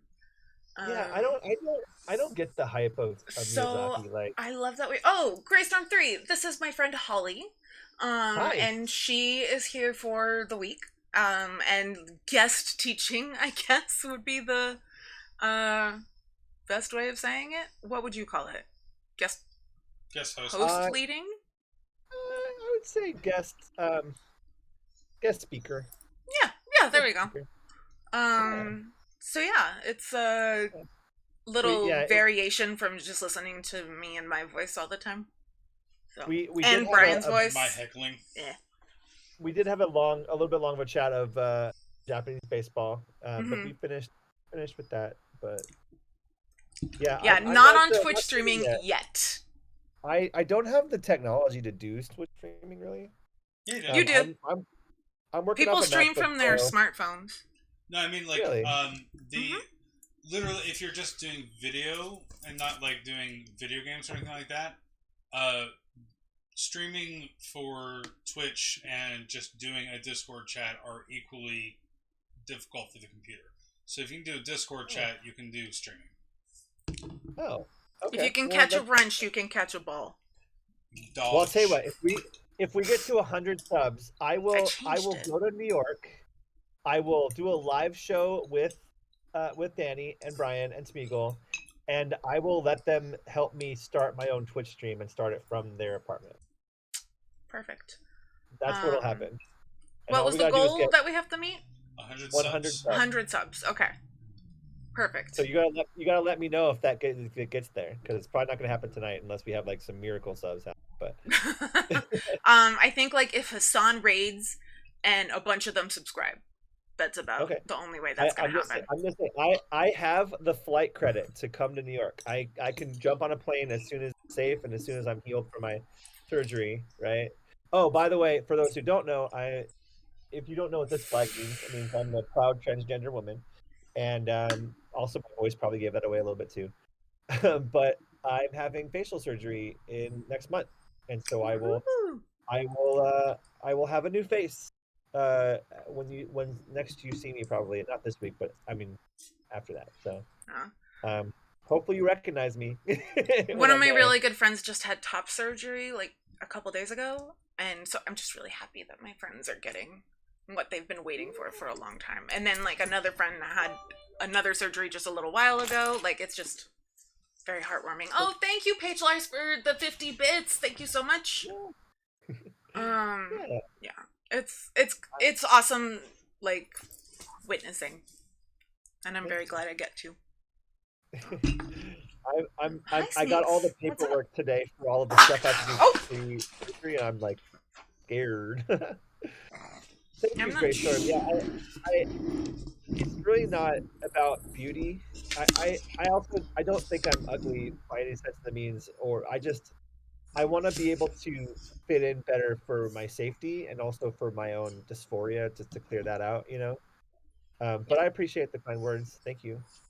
Yeah, I've said many times, but I think that you are going to look the way that you look in your self already, I guess, if that makes sense. Residual self-image. There we go. Yeah, it's like the Matrix, where like, you know, you see yourself as you are. Like that's exactly what I was quoting too. Yeah. That movie, I haven't watched the new one yet because everyone says it's chock full of trans allegories, which I'm for. They all are. The first one's, you know what the second word on the screen in the first Matrix movie is? Wake up. No, trans. Like the opening screen, not the opening scene. The opening screen has the word trans in it. Like, and it was not subtle at all. Like, I just watched it for the first time like 2 weeks ago, and I was like, "Holy shit!" I thought that it was subtle. Like, then we watched the second one. Still haven't watched the third one. I posted a meme today that was the what are your New Year's Matrix resolutions? Mine is to get a big leather coat. Yeah. And I thought that was very funny. It's funny because we used to in high school, because I went to high school. I graduated in 1999. Talked about this in the last show, and that was the year the Matrix came out, and we were very into it. And in my friend group, I was the one that didn't wear all black. Like I'm not an all black person. That's not my jam. And so like I would walk around and like people would call me like Switch. That was like my nickname for that group. Come to find out later that Switch was supposed to be a trans character, and they just didn't pull. Oh, that's what that person's name is. Got it. Yeah.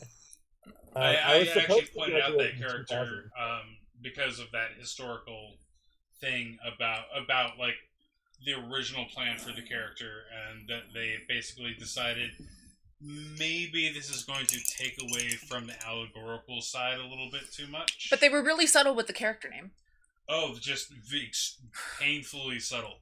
We're talking Star Trek, black on one side, white on the other side. This episode's about racism level of subtlety. Retorku, I didn't know that you were older than me. Huh? I'm 06. 06? Youngins? Yeah. Yeah. I'm either very old or a baby. No middle ground. Say again, Holly? Sorry. Oh, my brother graduated in 2001. My sister graduated in 2005. Five? Six? One of the two. But Nice. hey, Nice. Ricky, you're 1 year before me. I'm class of '99. But my best friend in the whole world, who also lives in New York, graduated. He's a really great guy. I love. Um, he writes musicals. He's Love very it. good. Love it. He works at the drama bookshop. Also So love. So we may have possibly met in the past. Who knows? If you went to the drama bookshop after the reopen, he's one of the managers. Oh, I haven't been since before the reopening. Oh yeah. No, he just started working there, but I don't want to like dox. Do you want to explain what the drama bookshop is to everyone? Explain what it is. Okay. So the drama bookshop is a store in New York that sells. Get down. I mean, it sells basically theater books and music scores. They also sell merchandise. They have a little cafe. It's owned by. Thank you, Greystorm. I really appreciate that. If you'd like to do something, support my friend, support Danny. That's the best thing you can do, because she passes that support along. Not in terms of love and dealing with my bullshit 2 a.m. Anyway, but yeah, the drama bookshop is a book. It's partially owned by Lin-Manuel Miranda and Tommy Kail, the Hamilton folks. Yeah, Lynn saved it. Yeah. Yeah, that's where they actually started doing. He started working there and doing his workshops down there with Freestyle Love Supreme and stuff in the original location. And yeah, I didn't know that until like after the original location closed that they'd even been there, because I didn't know until I watched the documentary on Hulu. Just a heads up, I don't know if you know, but there is a theater underneath. Underneath the new spot, there's a theater down there with a piano and stuff. There was a theater under the old one as well, right? Yeah, I mean, I know that there was. I'm wondering if you were aware of that. I did know that. Yeah, definitely. Okay. But I'm just saying that they, So, my ex had shows there, and so I would go and watch his shows without having any idea that I was in Freestyle Love Supreme history space. I think he also, because the first In the Heights was at Wesleyan, but I'm pretty sure he did at least one reading of In the Heights down there too. That would make sense. Yeah, I think that timing lines up, right? Yeah. And evidently, according to my best friend, he just kind of goes down the new space and will just play piano down there sometimes just for fun. Oh. Because he can. His building, his piano, his rules, But it's not open for the public yet until completely COVID safe to have shows down there, and they're waiting. So hopefully soon you'll be able to say, "I'm going to see a show at the drama bookshop." Yeah. Yeah. Also, don't tell anyone, but the best bathrooms in New York and one of the best places to chill with Wi-Fi. Just saying. If you're in New York and you need a place to sit for a while, DBS is like the spot. But don't tell anybody. It's a secret. That's a Blue Lizard Gut secret that only y'all know. Well, so I'm wanting to open up like the guide business eventually, and part of what I want to have to offer is like Google Maps of like, here are locations where you can sit and rest. Here are restrooms that you can use, like, because that's one of the hardest things about walking around New York City, in my opinion, is finding a restroom when you need it, especially an accessible restroom if you need that. Like without being required to spend money, Yeah, I mean, I always recommend people spending money if they can, but of course you can't, and you use a bathroom. It's important, not everybody can. Yeah. So, but like if you have the ability to support, they have a cafe there. You can get a cookie or something and just chill with the cookie for like $2, or whatever. All the staff is super friendly and they're really nice, and I like it there. It's like kind of like a nice little safe. Cool. Where is it located now? It's in Manhattan, Midtown. It's still in the theater district. It's in the Broadway box for sure. Okay. I want to say 40. Let me look. Hold on. I will tell you right now. The Drama Bookshop is on 39th. I was close. It's on 39th Street. So It's a little bit below the Broadway box, actually. Yeah. But oh, what's that? Hype train, let's get Hype it train. again. Hype train again. I did a fair bit of research into hype trains. They can only be launched once an hour at a. It has to be at least an hour in between them.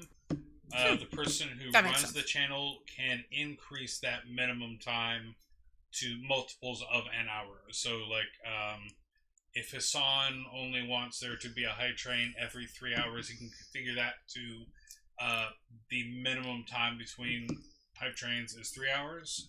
The default is 1 hour, and we haven't changed it on our on this channel. So, Got it. I did not know that. Cool. That makes sense. What pop are you working on right now? Whose Funko are you doing? Adiana Vega.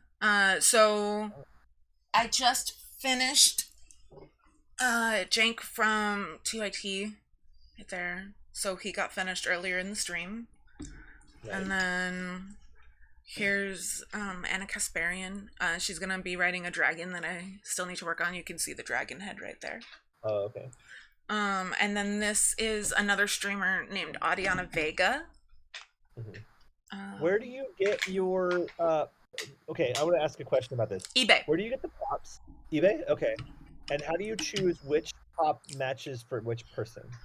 Because there's lots of different molds and forms for each people. So like I basically scroll, I look up just Funko Pop, like nothing specific, just Funko Pop. And then I just scroll and only look at the pictures and basically kind of like visualize in my head, can I make that into what I'm looking for this person? So like if I have an outfit in mind, like can I transform that outfit into what I'm thinking? Whereas like, so like this body here, the Audie body, like she was wearing a jean jacket and a jean skirt and yeah. And I gave her pants and a long sleeve instead, but so like I am aware of like how much I can manipulate what I'm looking at. Like this Funko also was wearing a jean skirt and a jean jacket and is now wearing yoga pants and a t-shirt. And I think this is close enough to being done. I've got the software written, I just haven't wired it. Let's still hold off. Okay. Yeah. Let me show you afterwards. Yeah. So, yeah. Oh, okay. Yeah, there's can I go get mine? I'll go show mine. Come on. Oh yeah. Oh my God. I'm coming back soon. Make Ching pay for his Rhetoriku. That's so funny. So I have my own Funko Pop. And it's so cute. The glasses are so cute. It's very you. The It's glasses so cute. sold it. Yeah. If you are in Los Angeles or near Los Angeles, go to the store. Or also you can do this in Everett, Washington, Funko headquarters. And you could actually make these. They're $25. And you get the cool box. They put your name on a sticker, and then you get... Mine is holding a microphone and a Starbucks. Because, you know, I talk a lot and I am caffeinated constantly. And she's wearing a very questionable color choice of a pink sweater and red skirt, but you know, we'll let that pass. I'm still learning. And go from there. That's fine. Fine. But yeah, I'm so happy to have this. I have quite a few Funko Pops. I have learned, I will say, that the whole, like, you can't match this color in this color, or this pattern in this pattern is absolute bullshit. You can if you believe in yourself and you find the pieces that match. Like you can combine patterns that you think wouldn't match if you have like one color in both patterns that matches exactly. It's like you can always find a way around it, you know? And like stuff like pink and red. I mean, Ariel wears that pink dress, right? Yeah. I just wanted it to be girly as possible, and I'm like, red skirt, pink dress, black heels. Cool. Love it. And now I want to show you this one, because this one I'm also very excited about. This one is my most expensive pop. For any Disney people out there, or people that know Disney. This is the flocked orange bird. And Ooh, flocked. Fancy. Yeah. This is limited to 1,000 pieces. so it was not cheap. Is that an exclusive or just a limited edition? Like, was it at an event? Yeah, 2017 New York Comic Con. Mm. 1,000 pieces specific, and it was Disney is a hot item, so it takes a lot to like get those. Yeah. But that particular one set me back probably.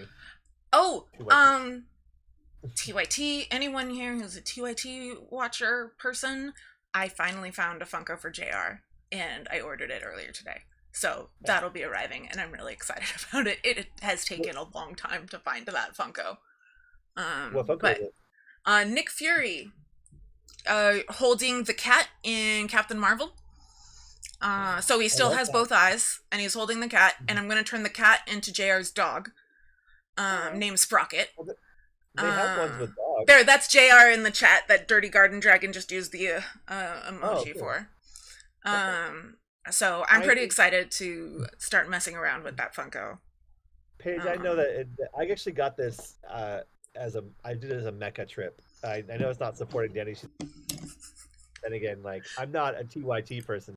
Oh, I didn't even see that. That's so funny, Paige Lars. You're so sweet.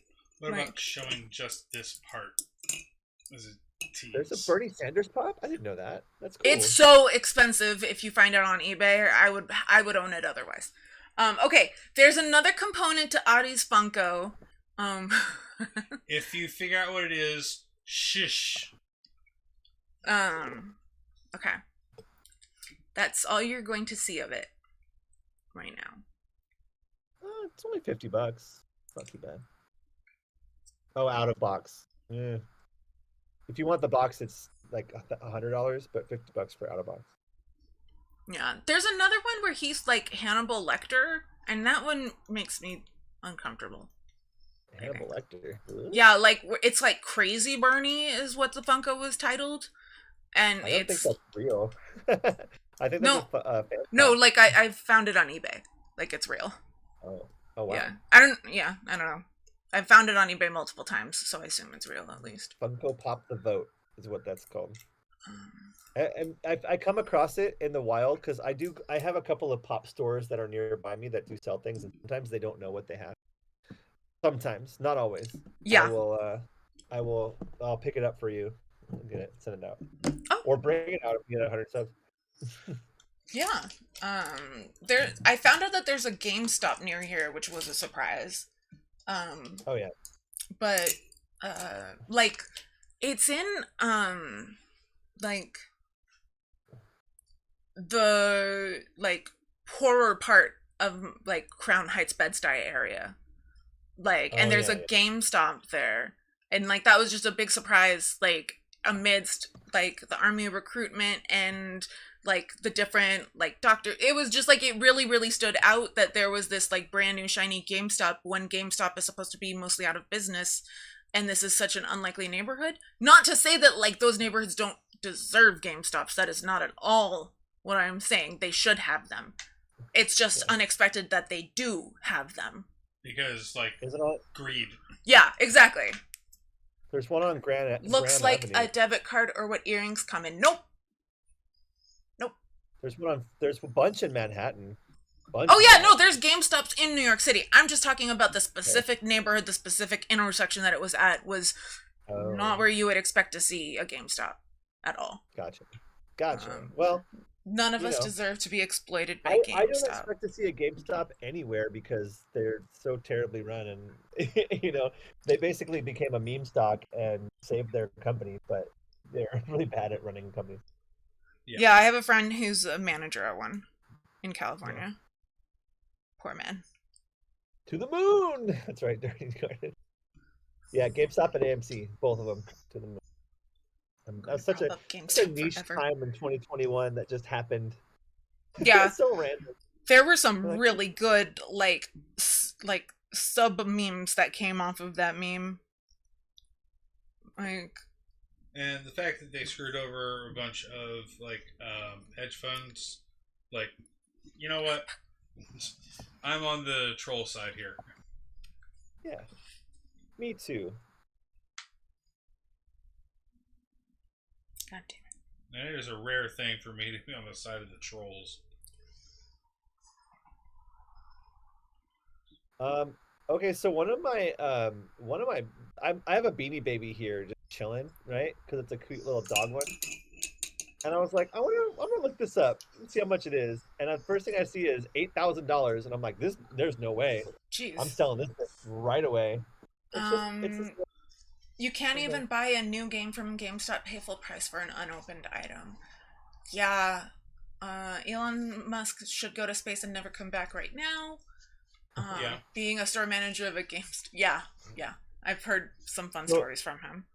so I used to work at a place called Game Crazy, which was part of the Hollywood Video System. I used to And it work in was like, Hollywood Video. nice. So you know about Game Crazy, right? That sounds like the Yeah. prequel to GameStop, where it's like, game, you're being crazy. Game, Yeah. you need to stop. We That was were the in progression. competition with GameStop, but we were pretty close. Like it was like 1 and 2, and we used to like someone said open items. We all the time we used to be like, oh, I gotta test out this game because I need to see if it's any good, and we just crack open new games and sell them as new, even though the games were opened and played. Oh my gosh. Because we were all very, young and nobody gave a shit about what we did. And like, Sounds like some office space oh, so hijinks. it was one of those things where I got a job at a place called Ruby's, and Oh, they yeah. The hired me. restaurant? And they hired me and they trained me, but then they didn't work a shit. They didn't put me on the schedule, There you go. and Please take that away. then so I needed another job, and my friend's like, "Hey, I'm the manager of this Game Crazy. Do you want to come work here?" I'm like, "You know what? I'll take literally anything I get." And it was so much fun the first week that like I stopped caring about the rubies. I was like, I'm good. That's funny. And then especially when I realized that nobody on the Hollywood Video managers were our managers, and they did not care about us. They're like, yeah, do whatever, as long as you lock the cage at night, we don't give a shit what you do. Blockbuster's So trying to like make a comeback. Blockbuster? Well, Blockbuster has one location still open, Paige. They And they it's have in a Alaska. Netflix. They have a Netflix show that's starting soon. It's called like The Last Blockbuster, and it's about like a guy who works there. So Well, I they have could totally see that being capitalism trying to jumpstart Blockbuster again and like capitalize on a meme. I well, do I want mean, to point out that Blockbuster getting a Netflix deal is like I the know. best I know. business, like the best news Yep. in their business in a decade. Yep. yeah. Oh, thank It's God, Netflix is just giving us petty cash. And Oh, and thank like you. if Thank I you. was Netflix, I would have like made them bend the knee first. Yeah. Like, admit I won. Admit I won. Okay, I now would we say can keep that going. Netflix may have had a hand in killing Blockbuster, but I would say Blockbuster killed Blockbuster. And Oh Netflix yeah, helped. yeah. Like Yeah. they just refused to do any sort of adapting to the times. And how do you kill your business? That. Same way Kodak did. Yeah. Exactly. Kodak, for those of you who aren't aware, Or borders. Kodak Oh, invented the digital camera early on, like really early on, and then promptly decided that they were just gonna do nothing with it.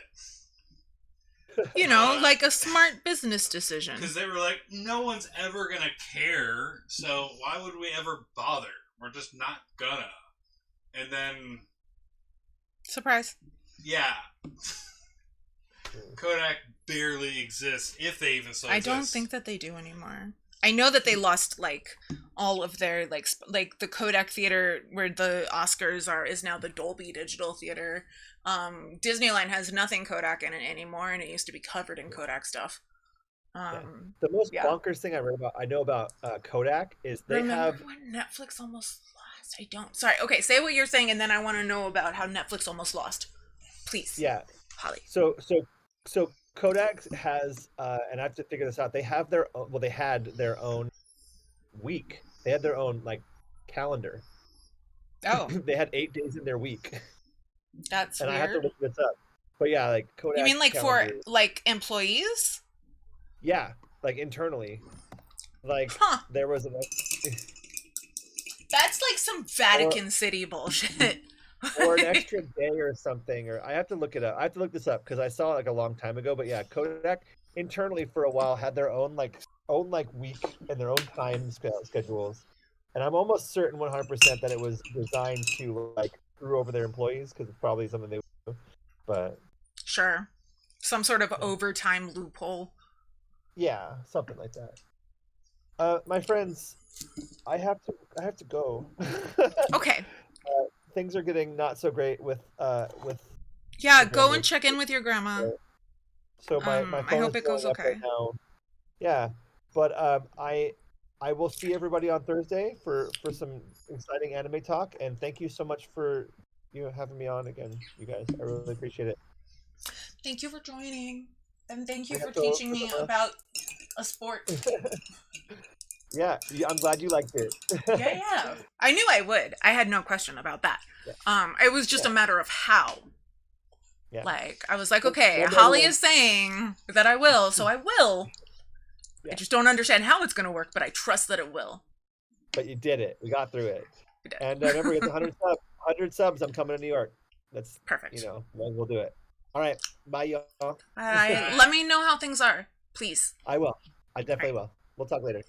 Bye. Bye, Brian. Bye y'all. So, okay. Um,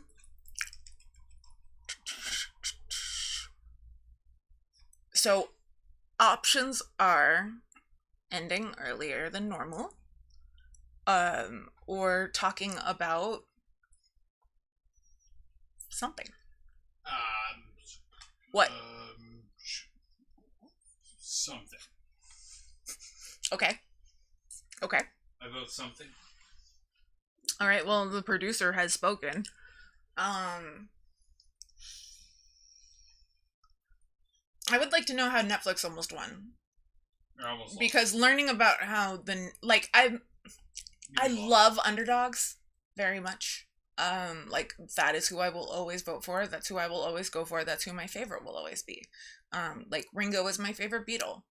Like because he's very much the underdog of the Beatles, and no one in the Beatles tries to hide it. Yeah. You misspoke. You meant how they almost lost. Back in the day, before Netflix was a streaming service, but they almost lost everything. Think MySpace. Oh, like before they adapted. Got it. Right. But you said you want to hear about how Netflix almost won. Oh. So Yes. I mixed it up in my brain. Sorry. My bad. My brain and my mouth don't always talk. Yeah. Like they don't have meetings and agree on what the message is gonna be before the message begins. But yeah. Does anyone have a topic that they would like me to talk about, or that they would like to talk about together, or anything? This is a first for me. Noises. I'll just show you all my memes. What's up? Go outside for a minute. Okay. I knew that Holly was gonna have to jump off. Yeah. Soon. Okay. Yes. Let me tell y'all about what my mouth gets me in trouble. Yeah. I'm very bad at winking. Yeah. So I am deciding what I'm doing next. I'm might Blockbuster already had a streaming failure. Did they try streaming? They did, but after Netflix had already started it. So they'd already lost. Blockbuster started laughing at everyone for trying this streaming things. You fools. That horseless Technology's carriage. Never going to improve things or change the way things work. It never has and it never will. Yeah. The horseless carriage will never catch on. Or those talking pictures. Yeah.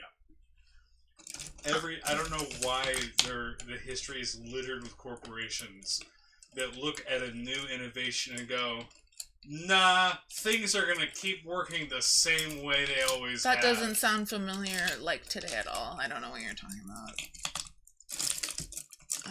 Oh yeah, Blockbuster tried kiosks after Redbox.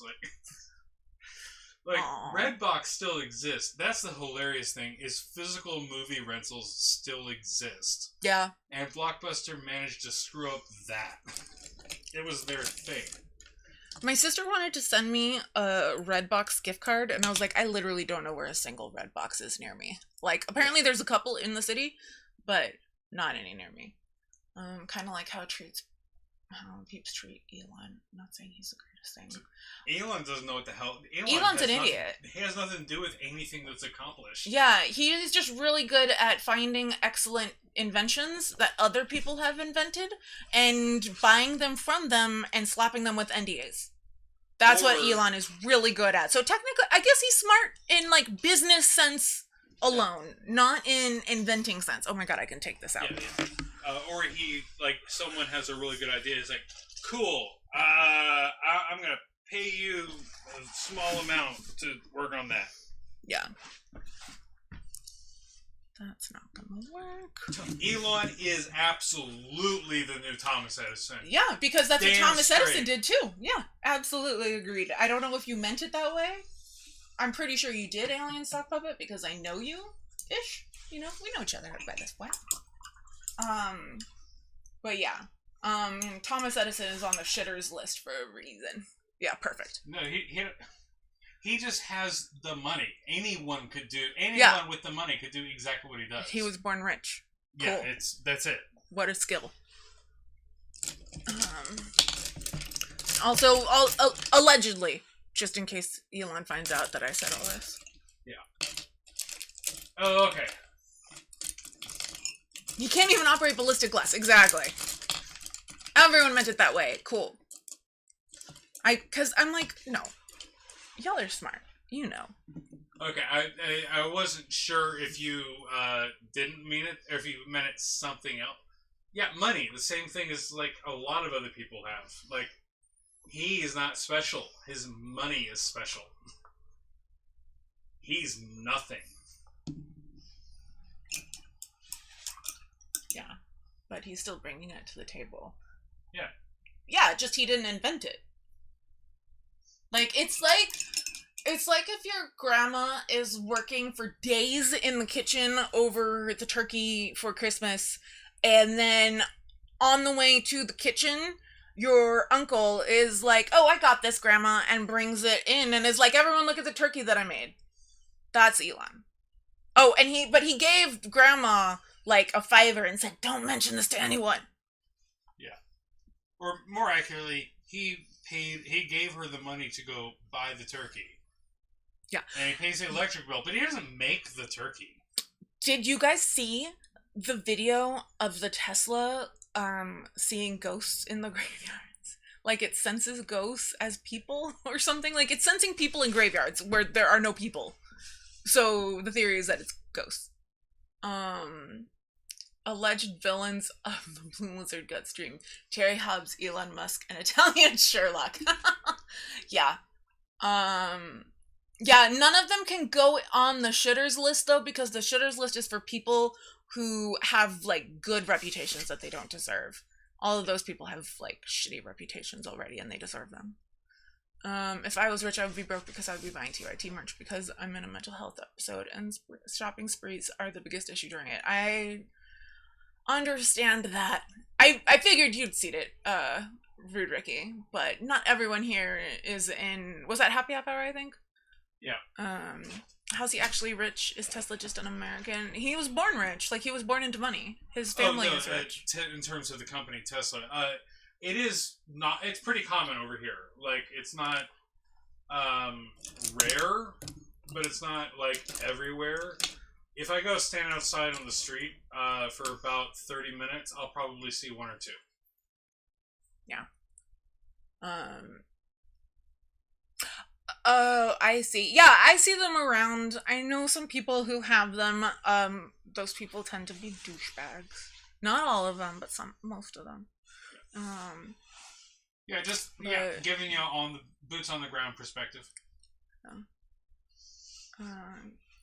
Yeah, Blood Diamond. His money is from Blood Diamonds. Yeah. Literally. Yeah, but no, he's a genius.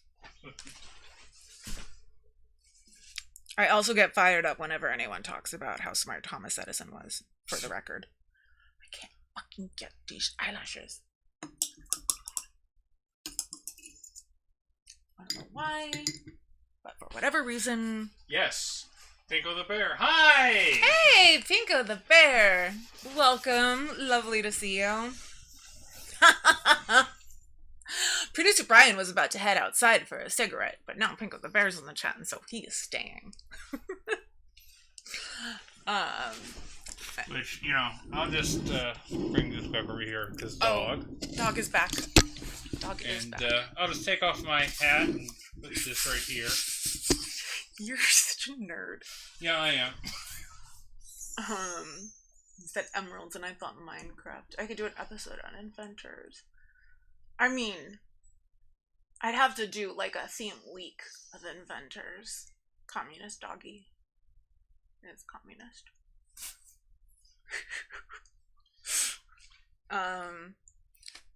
But yeah.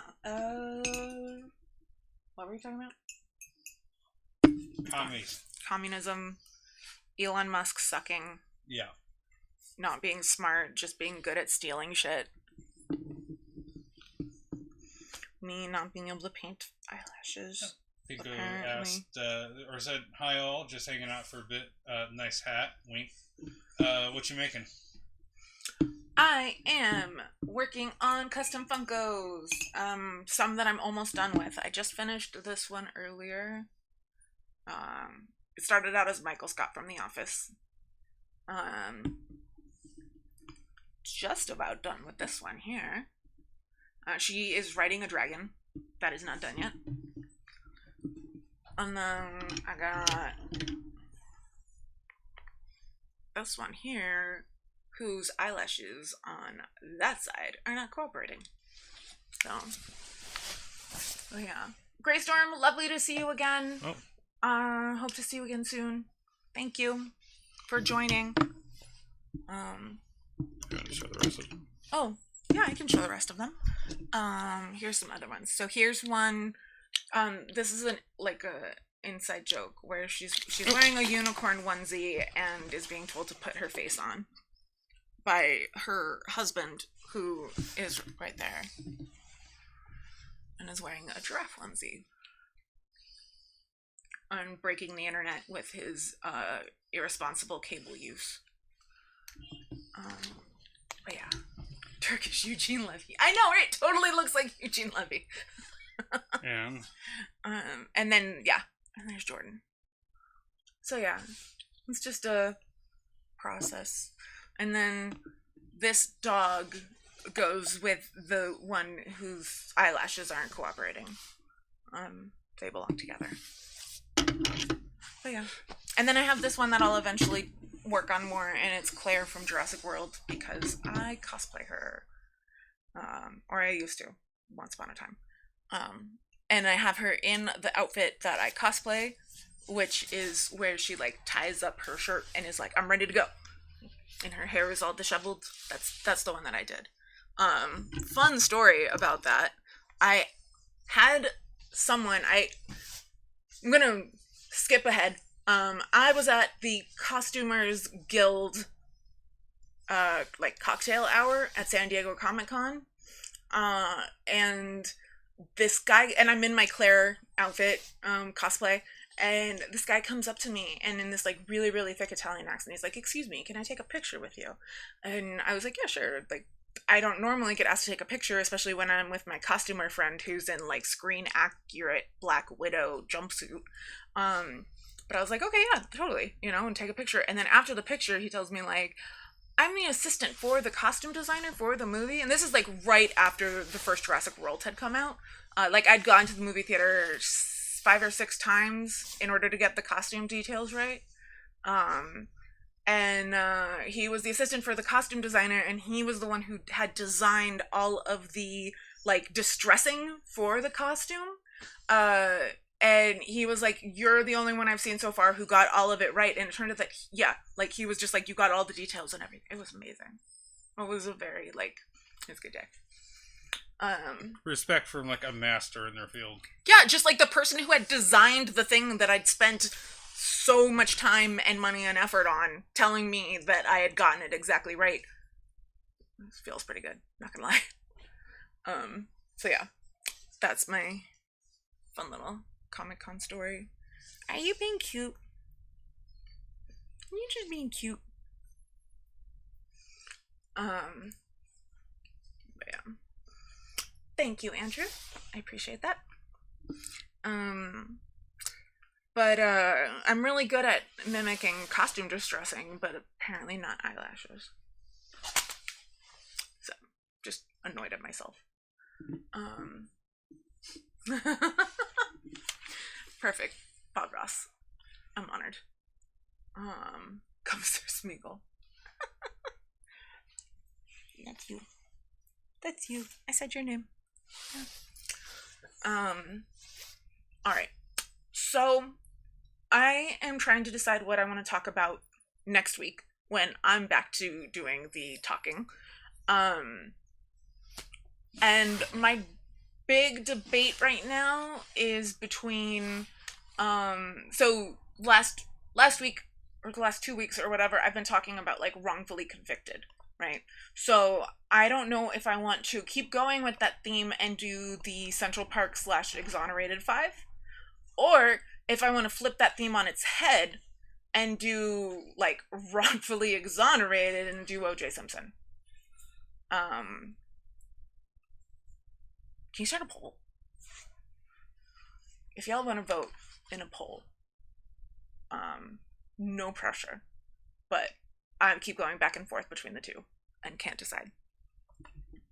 So, and if it's O.J. Simpson, I gotta do a lot of research.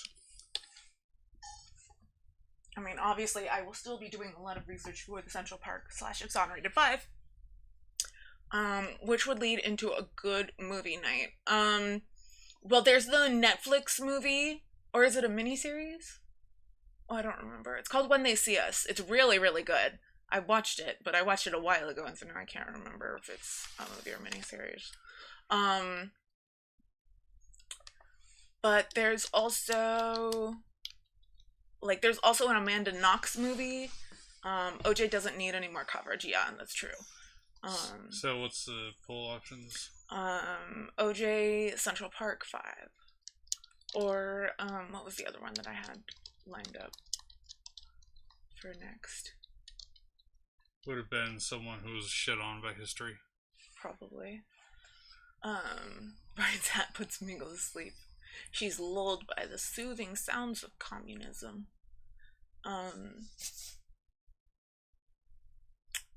So yeah, there was another one. Oh, John Bonet and Casey Anthony would be a week. John Bonet, I can type that one, don't worry.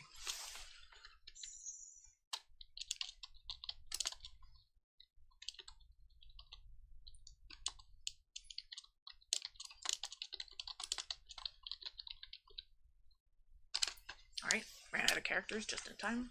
Just delete the last name. Yeah. Mark asked my mom on a date. She said he was awful.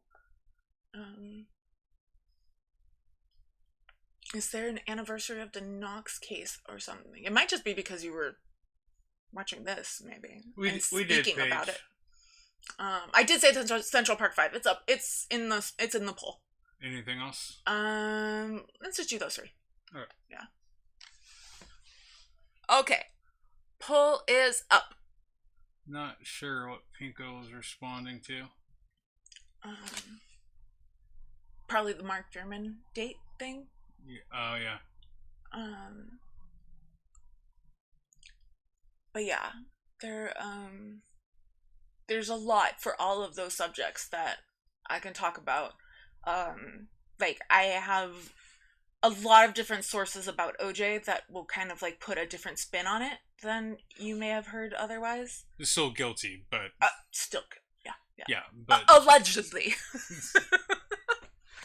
But the spin will still be towards his guilt, so to speak. Yeah. But it's like other contexts. It goes, Now that makes sense. It'll be like, let me tell you about how else he's guilty. Gotcha. Allegedly. Allegedly. But if you're not aware of this, I've mentioned it several times on here. The O.J. Simpson murders happened on my 7th birthday, and my 7th birthday party was interrupted by. I remember for sure that all the adults were distracted by it, by the Bronco chase. And then I'm pretty sure that the Bronco chase literally went right past my 5th birthday or my 7th birthday party, just because I know the route that the Bronco took and I know where my birthday party was. So I don't remember it going right past, but it did. Like, just according to the map and the time and everything. He wrote a book called If I Did It. Oh, so yeah, I'm planning on covering them all eventually, Andrew. Yes. Sorry for delaying on responding to that. But yeah, all of these are on the list for eventually. It's just a matter of which to do next. And yeah, so he wrote a book called If I Did It, and Brian actually told me about this part. So I knew that on the book cover that the if was like small or like very clearly like not a part of the I did it. It turns out that the family of Ron Goldman, who is the victim he was not married to, like they basically got the rights to that book, or the copyright. What was it that they got officially? They got the rights to the book. So they redesigned the cover and made the if just very, very tiny, like inside the I for the I did it. And then like on the cover, they're like, he did it, the Goldman family. Yeah. Like, and he was found whatever the equivalent of guilty is for civil court. Liable. Official, that, yeah. Yeah. So, but yeah. So there's a lot I gotta talk about. So it's not just like, let me tell you all this stuff that you already know. Like, there's a lot of info that I've learned before and would just need to refresh. Keep in mind, though, a not guilty verdict does not mean he didn't do it. It just means the state didn't prove its case. Yeah. So you can still, like, the state still alleges that he did it.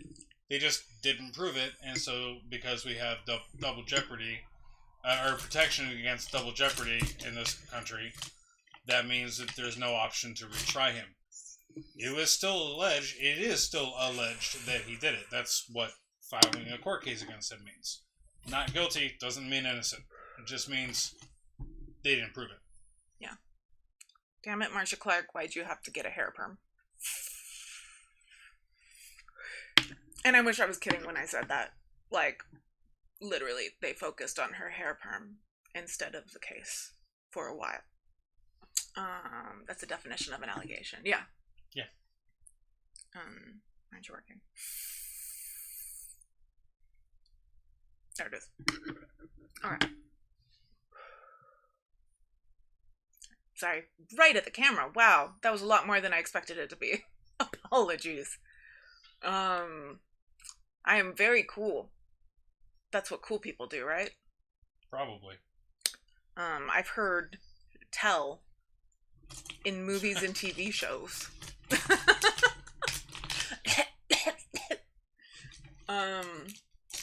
Real subtle. Yeah. But yeah. So cigarette ads tell me we do sex now. No, cigarette ads tell you that we just did sex. Central Park 5. What was the breakdown? I'm just curious. But yeah, they definitely deserve to be covered. I was definitely going to be covering them soon. Okay. So, oh wow, by a lot. Okay. So Central Park 5 it is. They are officially, like, their title now is the Exonerated 5.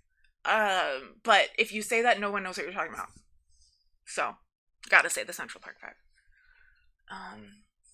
The state said the West Memphis 3 did it and still did it. The state means nothing, even worse when you say state. Yeah, that's totally true, Paige Lars. Yeah. I was reading the High Magic book by Damien Eccles some more. He has an audiobook also, and it's amazing. Like, his voice really lends itself well to it. And there's this part where he talks about how he and his wife, I have no idea where in the book it'll be, but he talks about how he and his wife, like, had this, like, exercise that they did every day, for what wound up being his last year in prison. And, it was, like, repeating a phrase, that I can't remember all of it because it's really long, but it's basically like, in a way that brings no harm to anyone, and in a way that is like honest and fair, or honest, or no, it definitely wasn't honest. In a way that brings harm to no one, something, let me be like freed from prison or something like that. And it was just about putting like the intent into it and everything.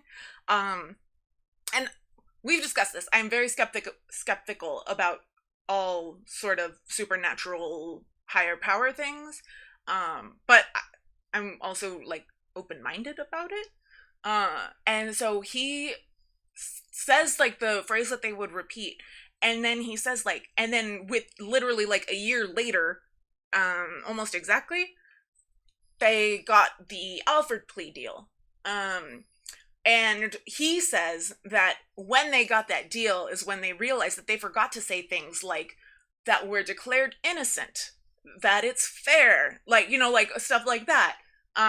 Like, it was just like all the stuff that they kind of like left out, is what didn't happen. It's interesting. I don't know. Just like I said, I'm open-minded and I'm curious. So, I'm not defending OJ. I'm just saying there's a lot of things the cops screw up in the prosecution's case too. So one of the things with the OJ case. Oh no, Rude Ricky. Ah, that sucks. One of the things with the OJ case is, like, this case is what made people understand DNA evidence. It was, like, the first case that it was really, like,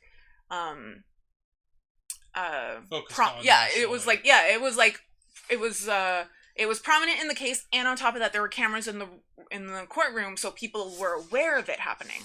And so it was the first time that, like, everyone was hearing about DNA evidence. And this is like 2 years after the West Memphis 3. And because DNA evidence wasn't understood at this time, cops didn't understand about not cross-contaminating. Like, one of the pieces of lost evidence... Okay. So, the theory is that OJ killed Ron first. This is all theoretical, allegedly, etc. Don't come after me, OJ, please. And the OJ trial felt like a giant episode of the People's Court that everyone was watching. Yeah, exactly. If cameras hadn't been in the courtroom, it probably would have made a different verdict. Just that alone. So the theory is that OJ killed Ron first. And the evidence is going to get just a little bit gory, not much. The evidence is that he stabbed him in the throat and then lifted him up with the knife because he's a giant linebacker dude, allegedly, supposedly, whatever. And in the process, somehow he cut his hand. Like, we all know, if we know about the case, we know about how the hand was cut and it was suspicious, maybe. Anyway, he had a cut hand and that was suspicious later. So the theory is that this is when he cut his hand. And then he turned to finish killing Nicole, and dropped, like, some of the blood, like, dripped onto her back because she was lying down when he reached for her, right? And when they found her, there is a photograph of the body as they found her, and you see several drops of blood that you can tell, like, it doesn't belong there. Like, it's not blood from her. Wasn't Goldman huge too, or at least taller than OJ? He was tall, and he's like karate dude. OJ is linebacker dude, or whatever the fuck position he played. I don't know football. So it's different kinds of strong, and OJ definitely got the like surprise advantage in it. and I forgot about his cut hand. Was that framed as the glove, the one that was too small? Those two things were not actually related. But won the Heisman in college, yeah. I have no idea what running back So- is. Just, or what the or is I don't know what it means, but I know that's what he was. Running back. What did I say? Quarterback? No, he's not. Quarterback, I know I he's think. not the quarterback. So is it the glove? Okay, I'll get to that. But the evidence on Nicole. So there's these drops of blood, right? But the thing is that at this time they're not aware of DNA evidence, so they photograph it and then roll her onto her back into a bunch of blood. So those drops of blood on her back that would definitely have yielded DNA that was not hers got lost. Like, that's how little they understood. They didn't understand any of this. There was a lot of cross-contamination. There were a lot of problems with the way the scenes were processed. Things like when Nicole was brought into the morgue, they washed her off before getting like the go-ahead that all the evidence had been collected and everything. Stuff like that. Like they cleaned the site before getting the go. Like, they didn't know. I barely know what any of the positions are. Yeah, same. Honestly, rhetorical. Running back is behind the quarterback. Okay, so the glove. Hold on, I need water. Okay. So, OJ, they found a glove with OJ, right? And then they found another glove that had like fallen. I want to say it's like on the side of Nicole's house, if I'm recalling correctly. I could be wrong about where it was exactly. But basically the two gloves had been split up. Basically like the Bojangles guy. It was just a giant, like clusterfuck of like, yeah. Oh yeah, we're talking about OJ. So the two gloves clearly matched, but there was no way for them to be like, this definitely is the same pair of gloves. And so they were trying to prove it. The thing was that the glove that had been found at Nicole's house had been like, at the very least, in blood. It was wet, and then it was in the sun. And so it shrank slightly, right? And so they were trying to prove that it couldn't possibly be the same set because it wouldn't fit OJ. And that's the whole, if the glove does not fit, you must acquit thing. But if you watch the video of him putting on the glove, sus as fuck. Oh my gosh. Like, he puts on the glove like this. Like, with his fingers, like, splayed. Like, I don't know why it's not fitting. Like, they did everything they could to make the glove not fit. And plus, he was wearing I know another glove. Like, he was wearing the nitrile gloves, and then putting it on top. Like, that's another layer of thickness. Yeah. And he had arthritis, and it made him stop taking his arthritis medicine, which is which reduces swelling. Yep. It was a big mistake. Like, the whole, like, all the showmanship and everything just really screwed everything over. But, like, my God, the story of Nicole just on her own, like... And now we have the Kardashians. Yeah, OJ isn't responsible for that. I know why. Yeah. I know. Yeah. Just, but, yeah. Direct line between the two. yeah, it's just... So... Yeah, so when they don't give you prescribed medication in prison, yeah. Hey, wait, if you watch him being an NFL commentator, his gloves are a size too small.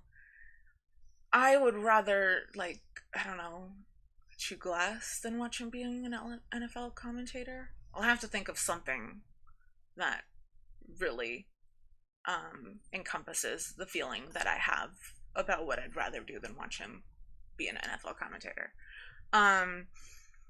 But like, Nicole, when she met OJ, like, okay, so she grew up, if I'm recalling correctly, it's been a while since I've really, like, dived into her story.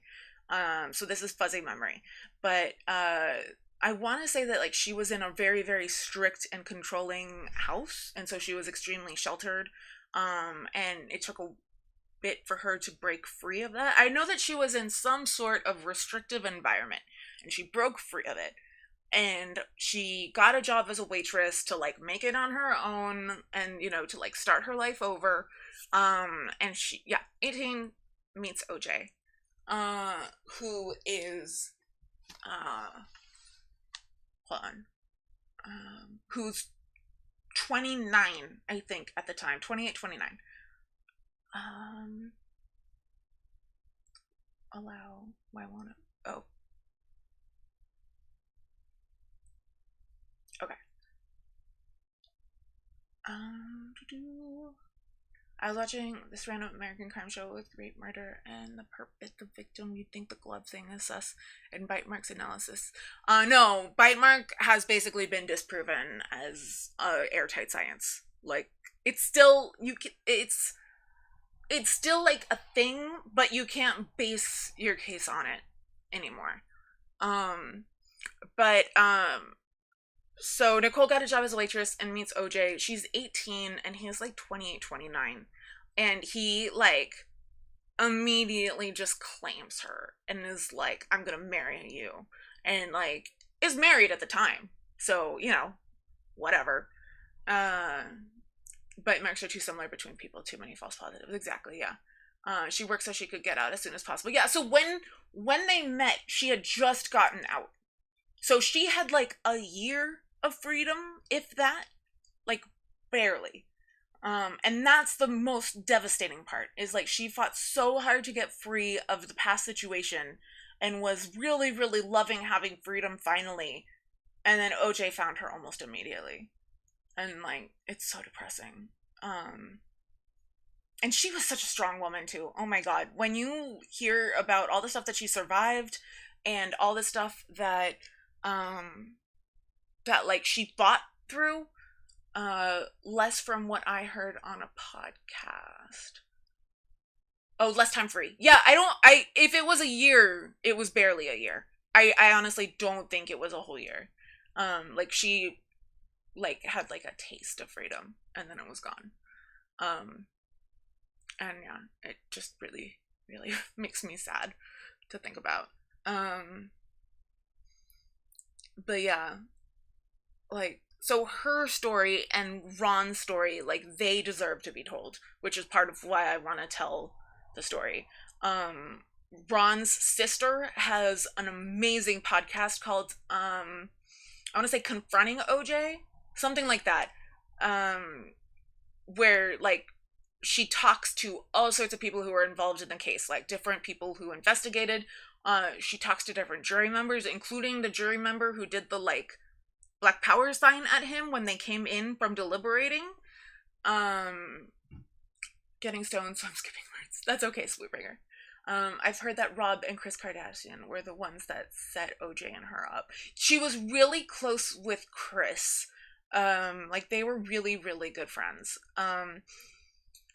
I don't really know a lot about the Kardashians at all.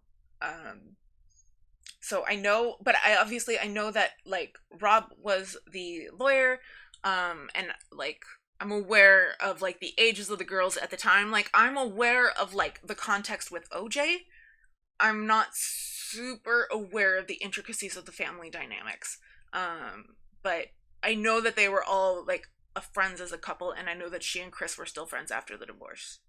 And I know that Kris was, like, devastated when she died. But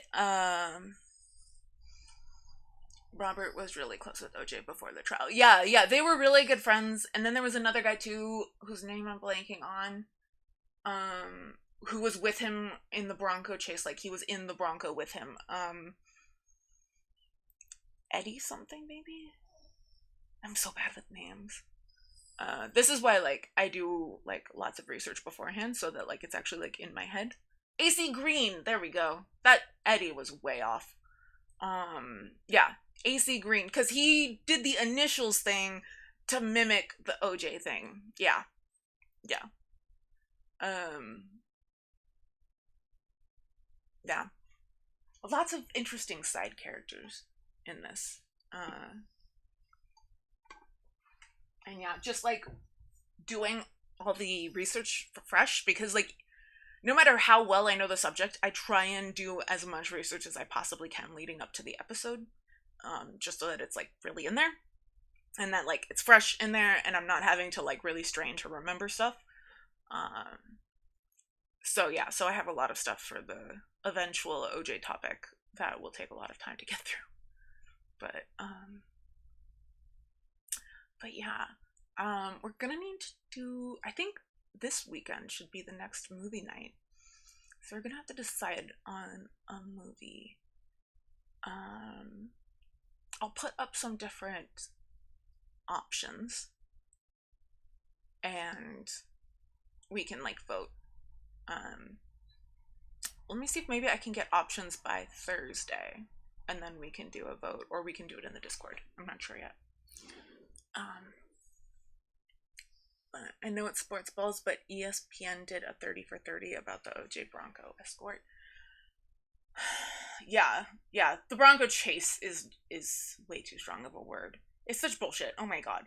And the fact that like he had a disguise in the trunk with like cash and like a fake beard and glue, and like he was trying to get to the border. Just but yeah, we're gonna be discussing Central Park next week on the Central Park 5. But you know, might as well discuss OJ now if I'm not gonna be covering him anytime soon. But yeah. Oh yeah, you missed that Spootbringer? Yeah, there was a vote and Central Park 5 won. It was between Central Park 5, which I feel bad every time I call them that instead of the Exonerated 5, but like I said, people won't know who you're talking about. Kind of like when you refer to the West Memphis 3 case as the Robin Hood Hill murders. Like, that's what they should be called, absolutely. But no one knows what you're talking about when you call them that. Like, you have to call them the West Memphis 3 murders, you know? But yeah, so the Central Park 5 will be my next topic, so next week. And then the other topic option was John Benet Ramsey and Casey Anthony, because I'm going to do those in 1 week. Back to back. Oh, yay! Rude Ricky! Well, producer Brian just walked back in, so maybe it's him. What's that? Rude Ricky just got her Wi-Fi back. I was thinking for a movie on the Central Park 5 so people can get some information on the case beforehand. The thing is that I don't really want to be giving foundational information from a fictionalized version of it. And like, the documentary is just going to do my job for me. But we can definitely watch When They See Us or something in the future.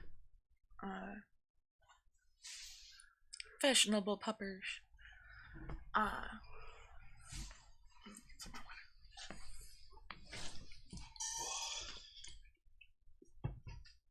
But yeah.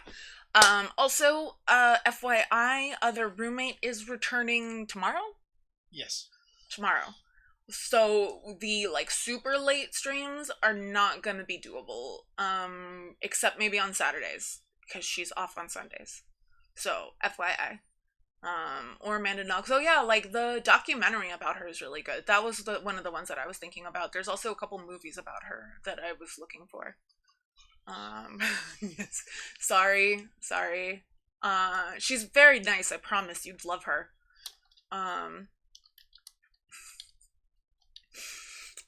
But what about Susan Smith? I'm having trouble placing Susan Smith. Strike. Page Lars. Who earns? It's okay. She's allowed. Oh, she probably heard us talking about her mom. And there's her butthole. There it is.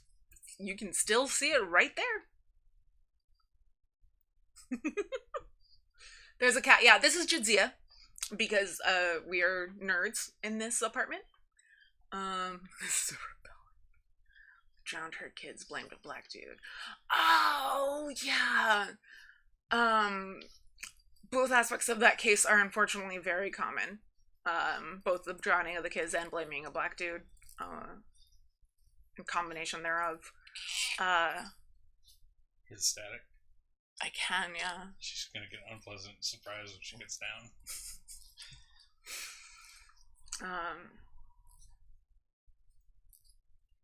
But yeah, I remember reading about that case or listening to podcasts about that case or something. But I'm not sure. I'd have to like look back into it to see what about it stands out from other cases that have one or both of those factors. I remember watching the newscast live. Oh, that must have been crazy. What was it? So I started watching Mindhunter with producer Brian, because I really love John Douglas and Jim Clemente, who Jonathan Groff's character is based upon. And like that show really feels more like true crime than procedural. You know, I'm not a big fan of procedurals in general. And then producer Brian decided to like fall asleep all day yesterday, and I really wanted to keep watching it, but I'm a nice person. So I was like, okay, well, what's second best? And the answer is Criminal Minds, because Mandy Patinkin's character is also based on them, and they are both very involved in the producing of that show. So I was like, gotta be at least good. And I'm actually surprised by it. I don't really like procedurals. It's just not my thing, like the case of the week type thing. And I feel like it really stands out among them. Like it really, really focuses on like the science behind behavioral analysis and everything. And like each episode is like teaching stuff. Like sometimes it's really dumb stuff. Like they're explaining to all of the criminal minds people around them what Rohypnol is. Like, yeah, they know. They know. It's like the John Mulaney joke about ICE trying to understand what a pedophile is. And it's like, yeah, you work in the sex crimes division. You might want to get used to that idea. Like, how about the one in Texas that killed her kids in the bathtub after a psychological break and her husband was told not to leave her alone with the kids? Once again, like, these are really, really common. The police handling of the case and the husband was something that was interesting about him, but I can't remember. I can look into the case again and see if there's anything that stands out about it. The thing is, like, I don't really want to be doing true crime just because I want to have more freedom than that in topics. So like I've been doing true crime lately, mostly just because I got really fixated on the West Memphis 3. But I want to make sure that I'm not just doing true crime, or like I want to be doing more like history stuff as well, you know? So I know that I put 3 true crime things up for the poll, but that's really just to kind of like continue that theme. Because I had a couple more that I wanted to talk about. But yeah, if I can find a case that stands out, like that's the thing. It's got to be something that like there's an interesting aspect. Like when I talked about Jack the Ripper, I talked about the women that he murdered and their lives and who they were, instead of like how he murdered them. Like I want to have some sort of like different perspective about it, you know?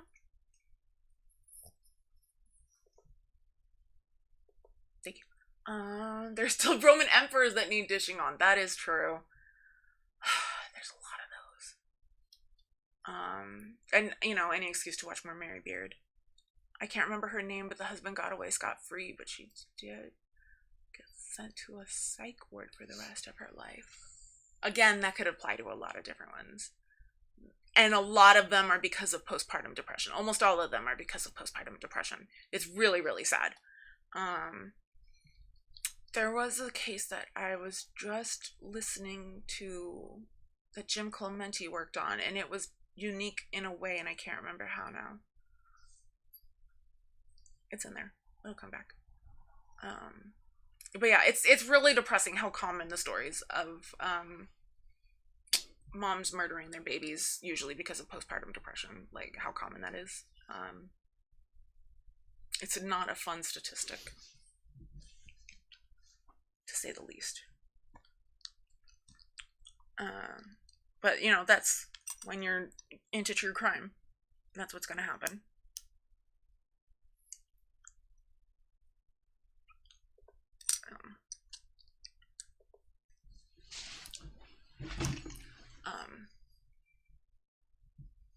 Well, Pinko the Bear is live. Like, am I looking for women who kill their family for money or something? No. I'm not really, like, I'm not looking for anything in particular. These cases that are on the list are there just because they're cases that I know I can approach from a unique angle, as it were. Excuse me. But like I said, like I don't really want to only be focused on true crime. I want to talk about different stuff as well. And yeah, so it's really just like, can I say something about this that other people aren't saying already? You know? 3 things are typically the reason for murder. They definitely talked about this in Criminal Minds. Postpartum psychosis, like she heard voices and other things more severe than depression. Yeah, well, there's always different levels, but like generally if a mother kills her children, or if a parent, because it's not only women who give birth, you know, but if a birth-giving parent murders their children, it's generally to do with postpartum. If the non-birthing parent murders their children, it's normally for money or stress or a psychosis thing, or there's a bunch of different reasons for that. But generally speaking, if it is the birth-giving parent, it has to do with postpartum. Which is just such a sad fact, you know, like there need to be more resources for that and more knowledge, more research. But yeah, what's up? Yeah, same. But I'm going to wrap up because I'm starting to be in pain, and that's mostly it. And also it's been a very long and bad couple days, and I have barely slept. So thank you for everyone who sent happy thoughts about my dad and my sister. I really appreciate that. And thank you for being patient with me as I like warmed up to speaking to people. I really appreciate that a lot. You guys are wonderful, and I hope you know how much I appreciate you. And thanks for all the subs and bits. Yeah, and thank you for the hype train. Oh my gosh, that was wonderful. Thank you. And yeah, thank you for all of the support, and hopefully I will have good updates on Thursday. Fingers crossed. We'll see. So yeah. So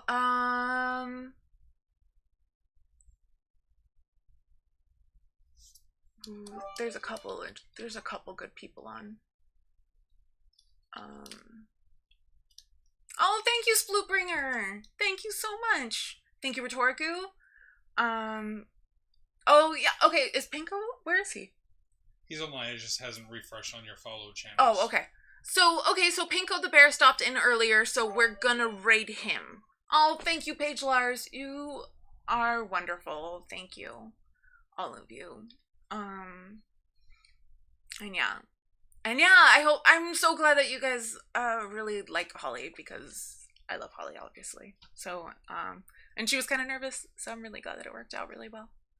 And yeah. So here we go. Every time we raid Pinko, he's gaming. Maybe today will be politics. We'll see. He's actually doing politics tonight. Hey, nice. Okay. So thank you, everyone, and hopefully see you Thursday. Join the Discord. Okay. Okay. Have a good night. Bye.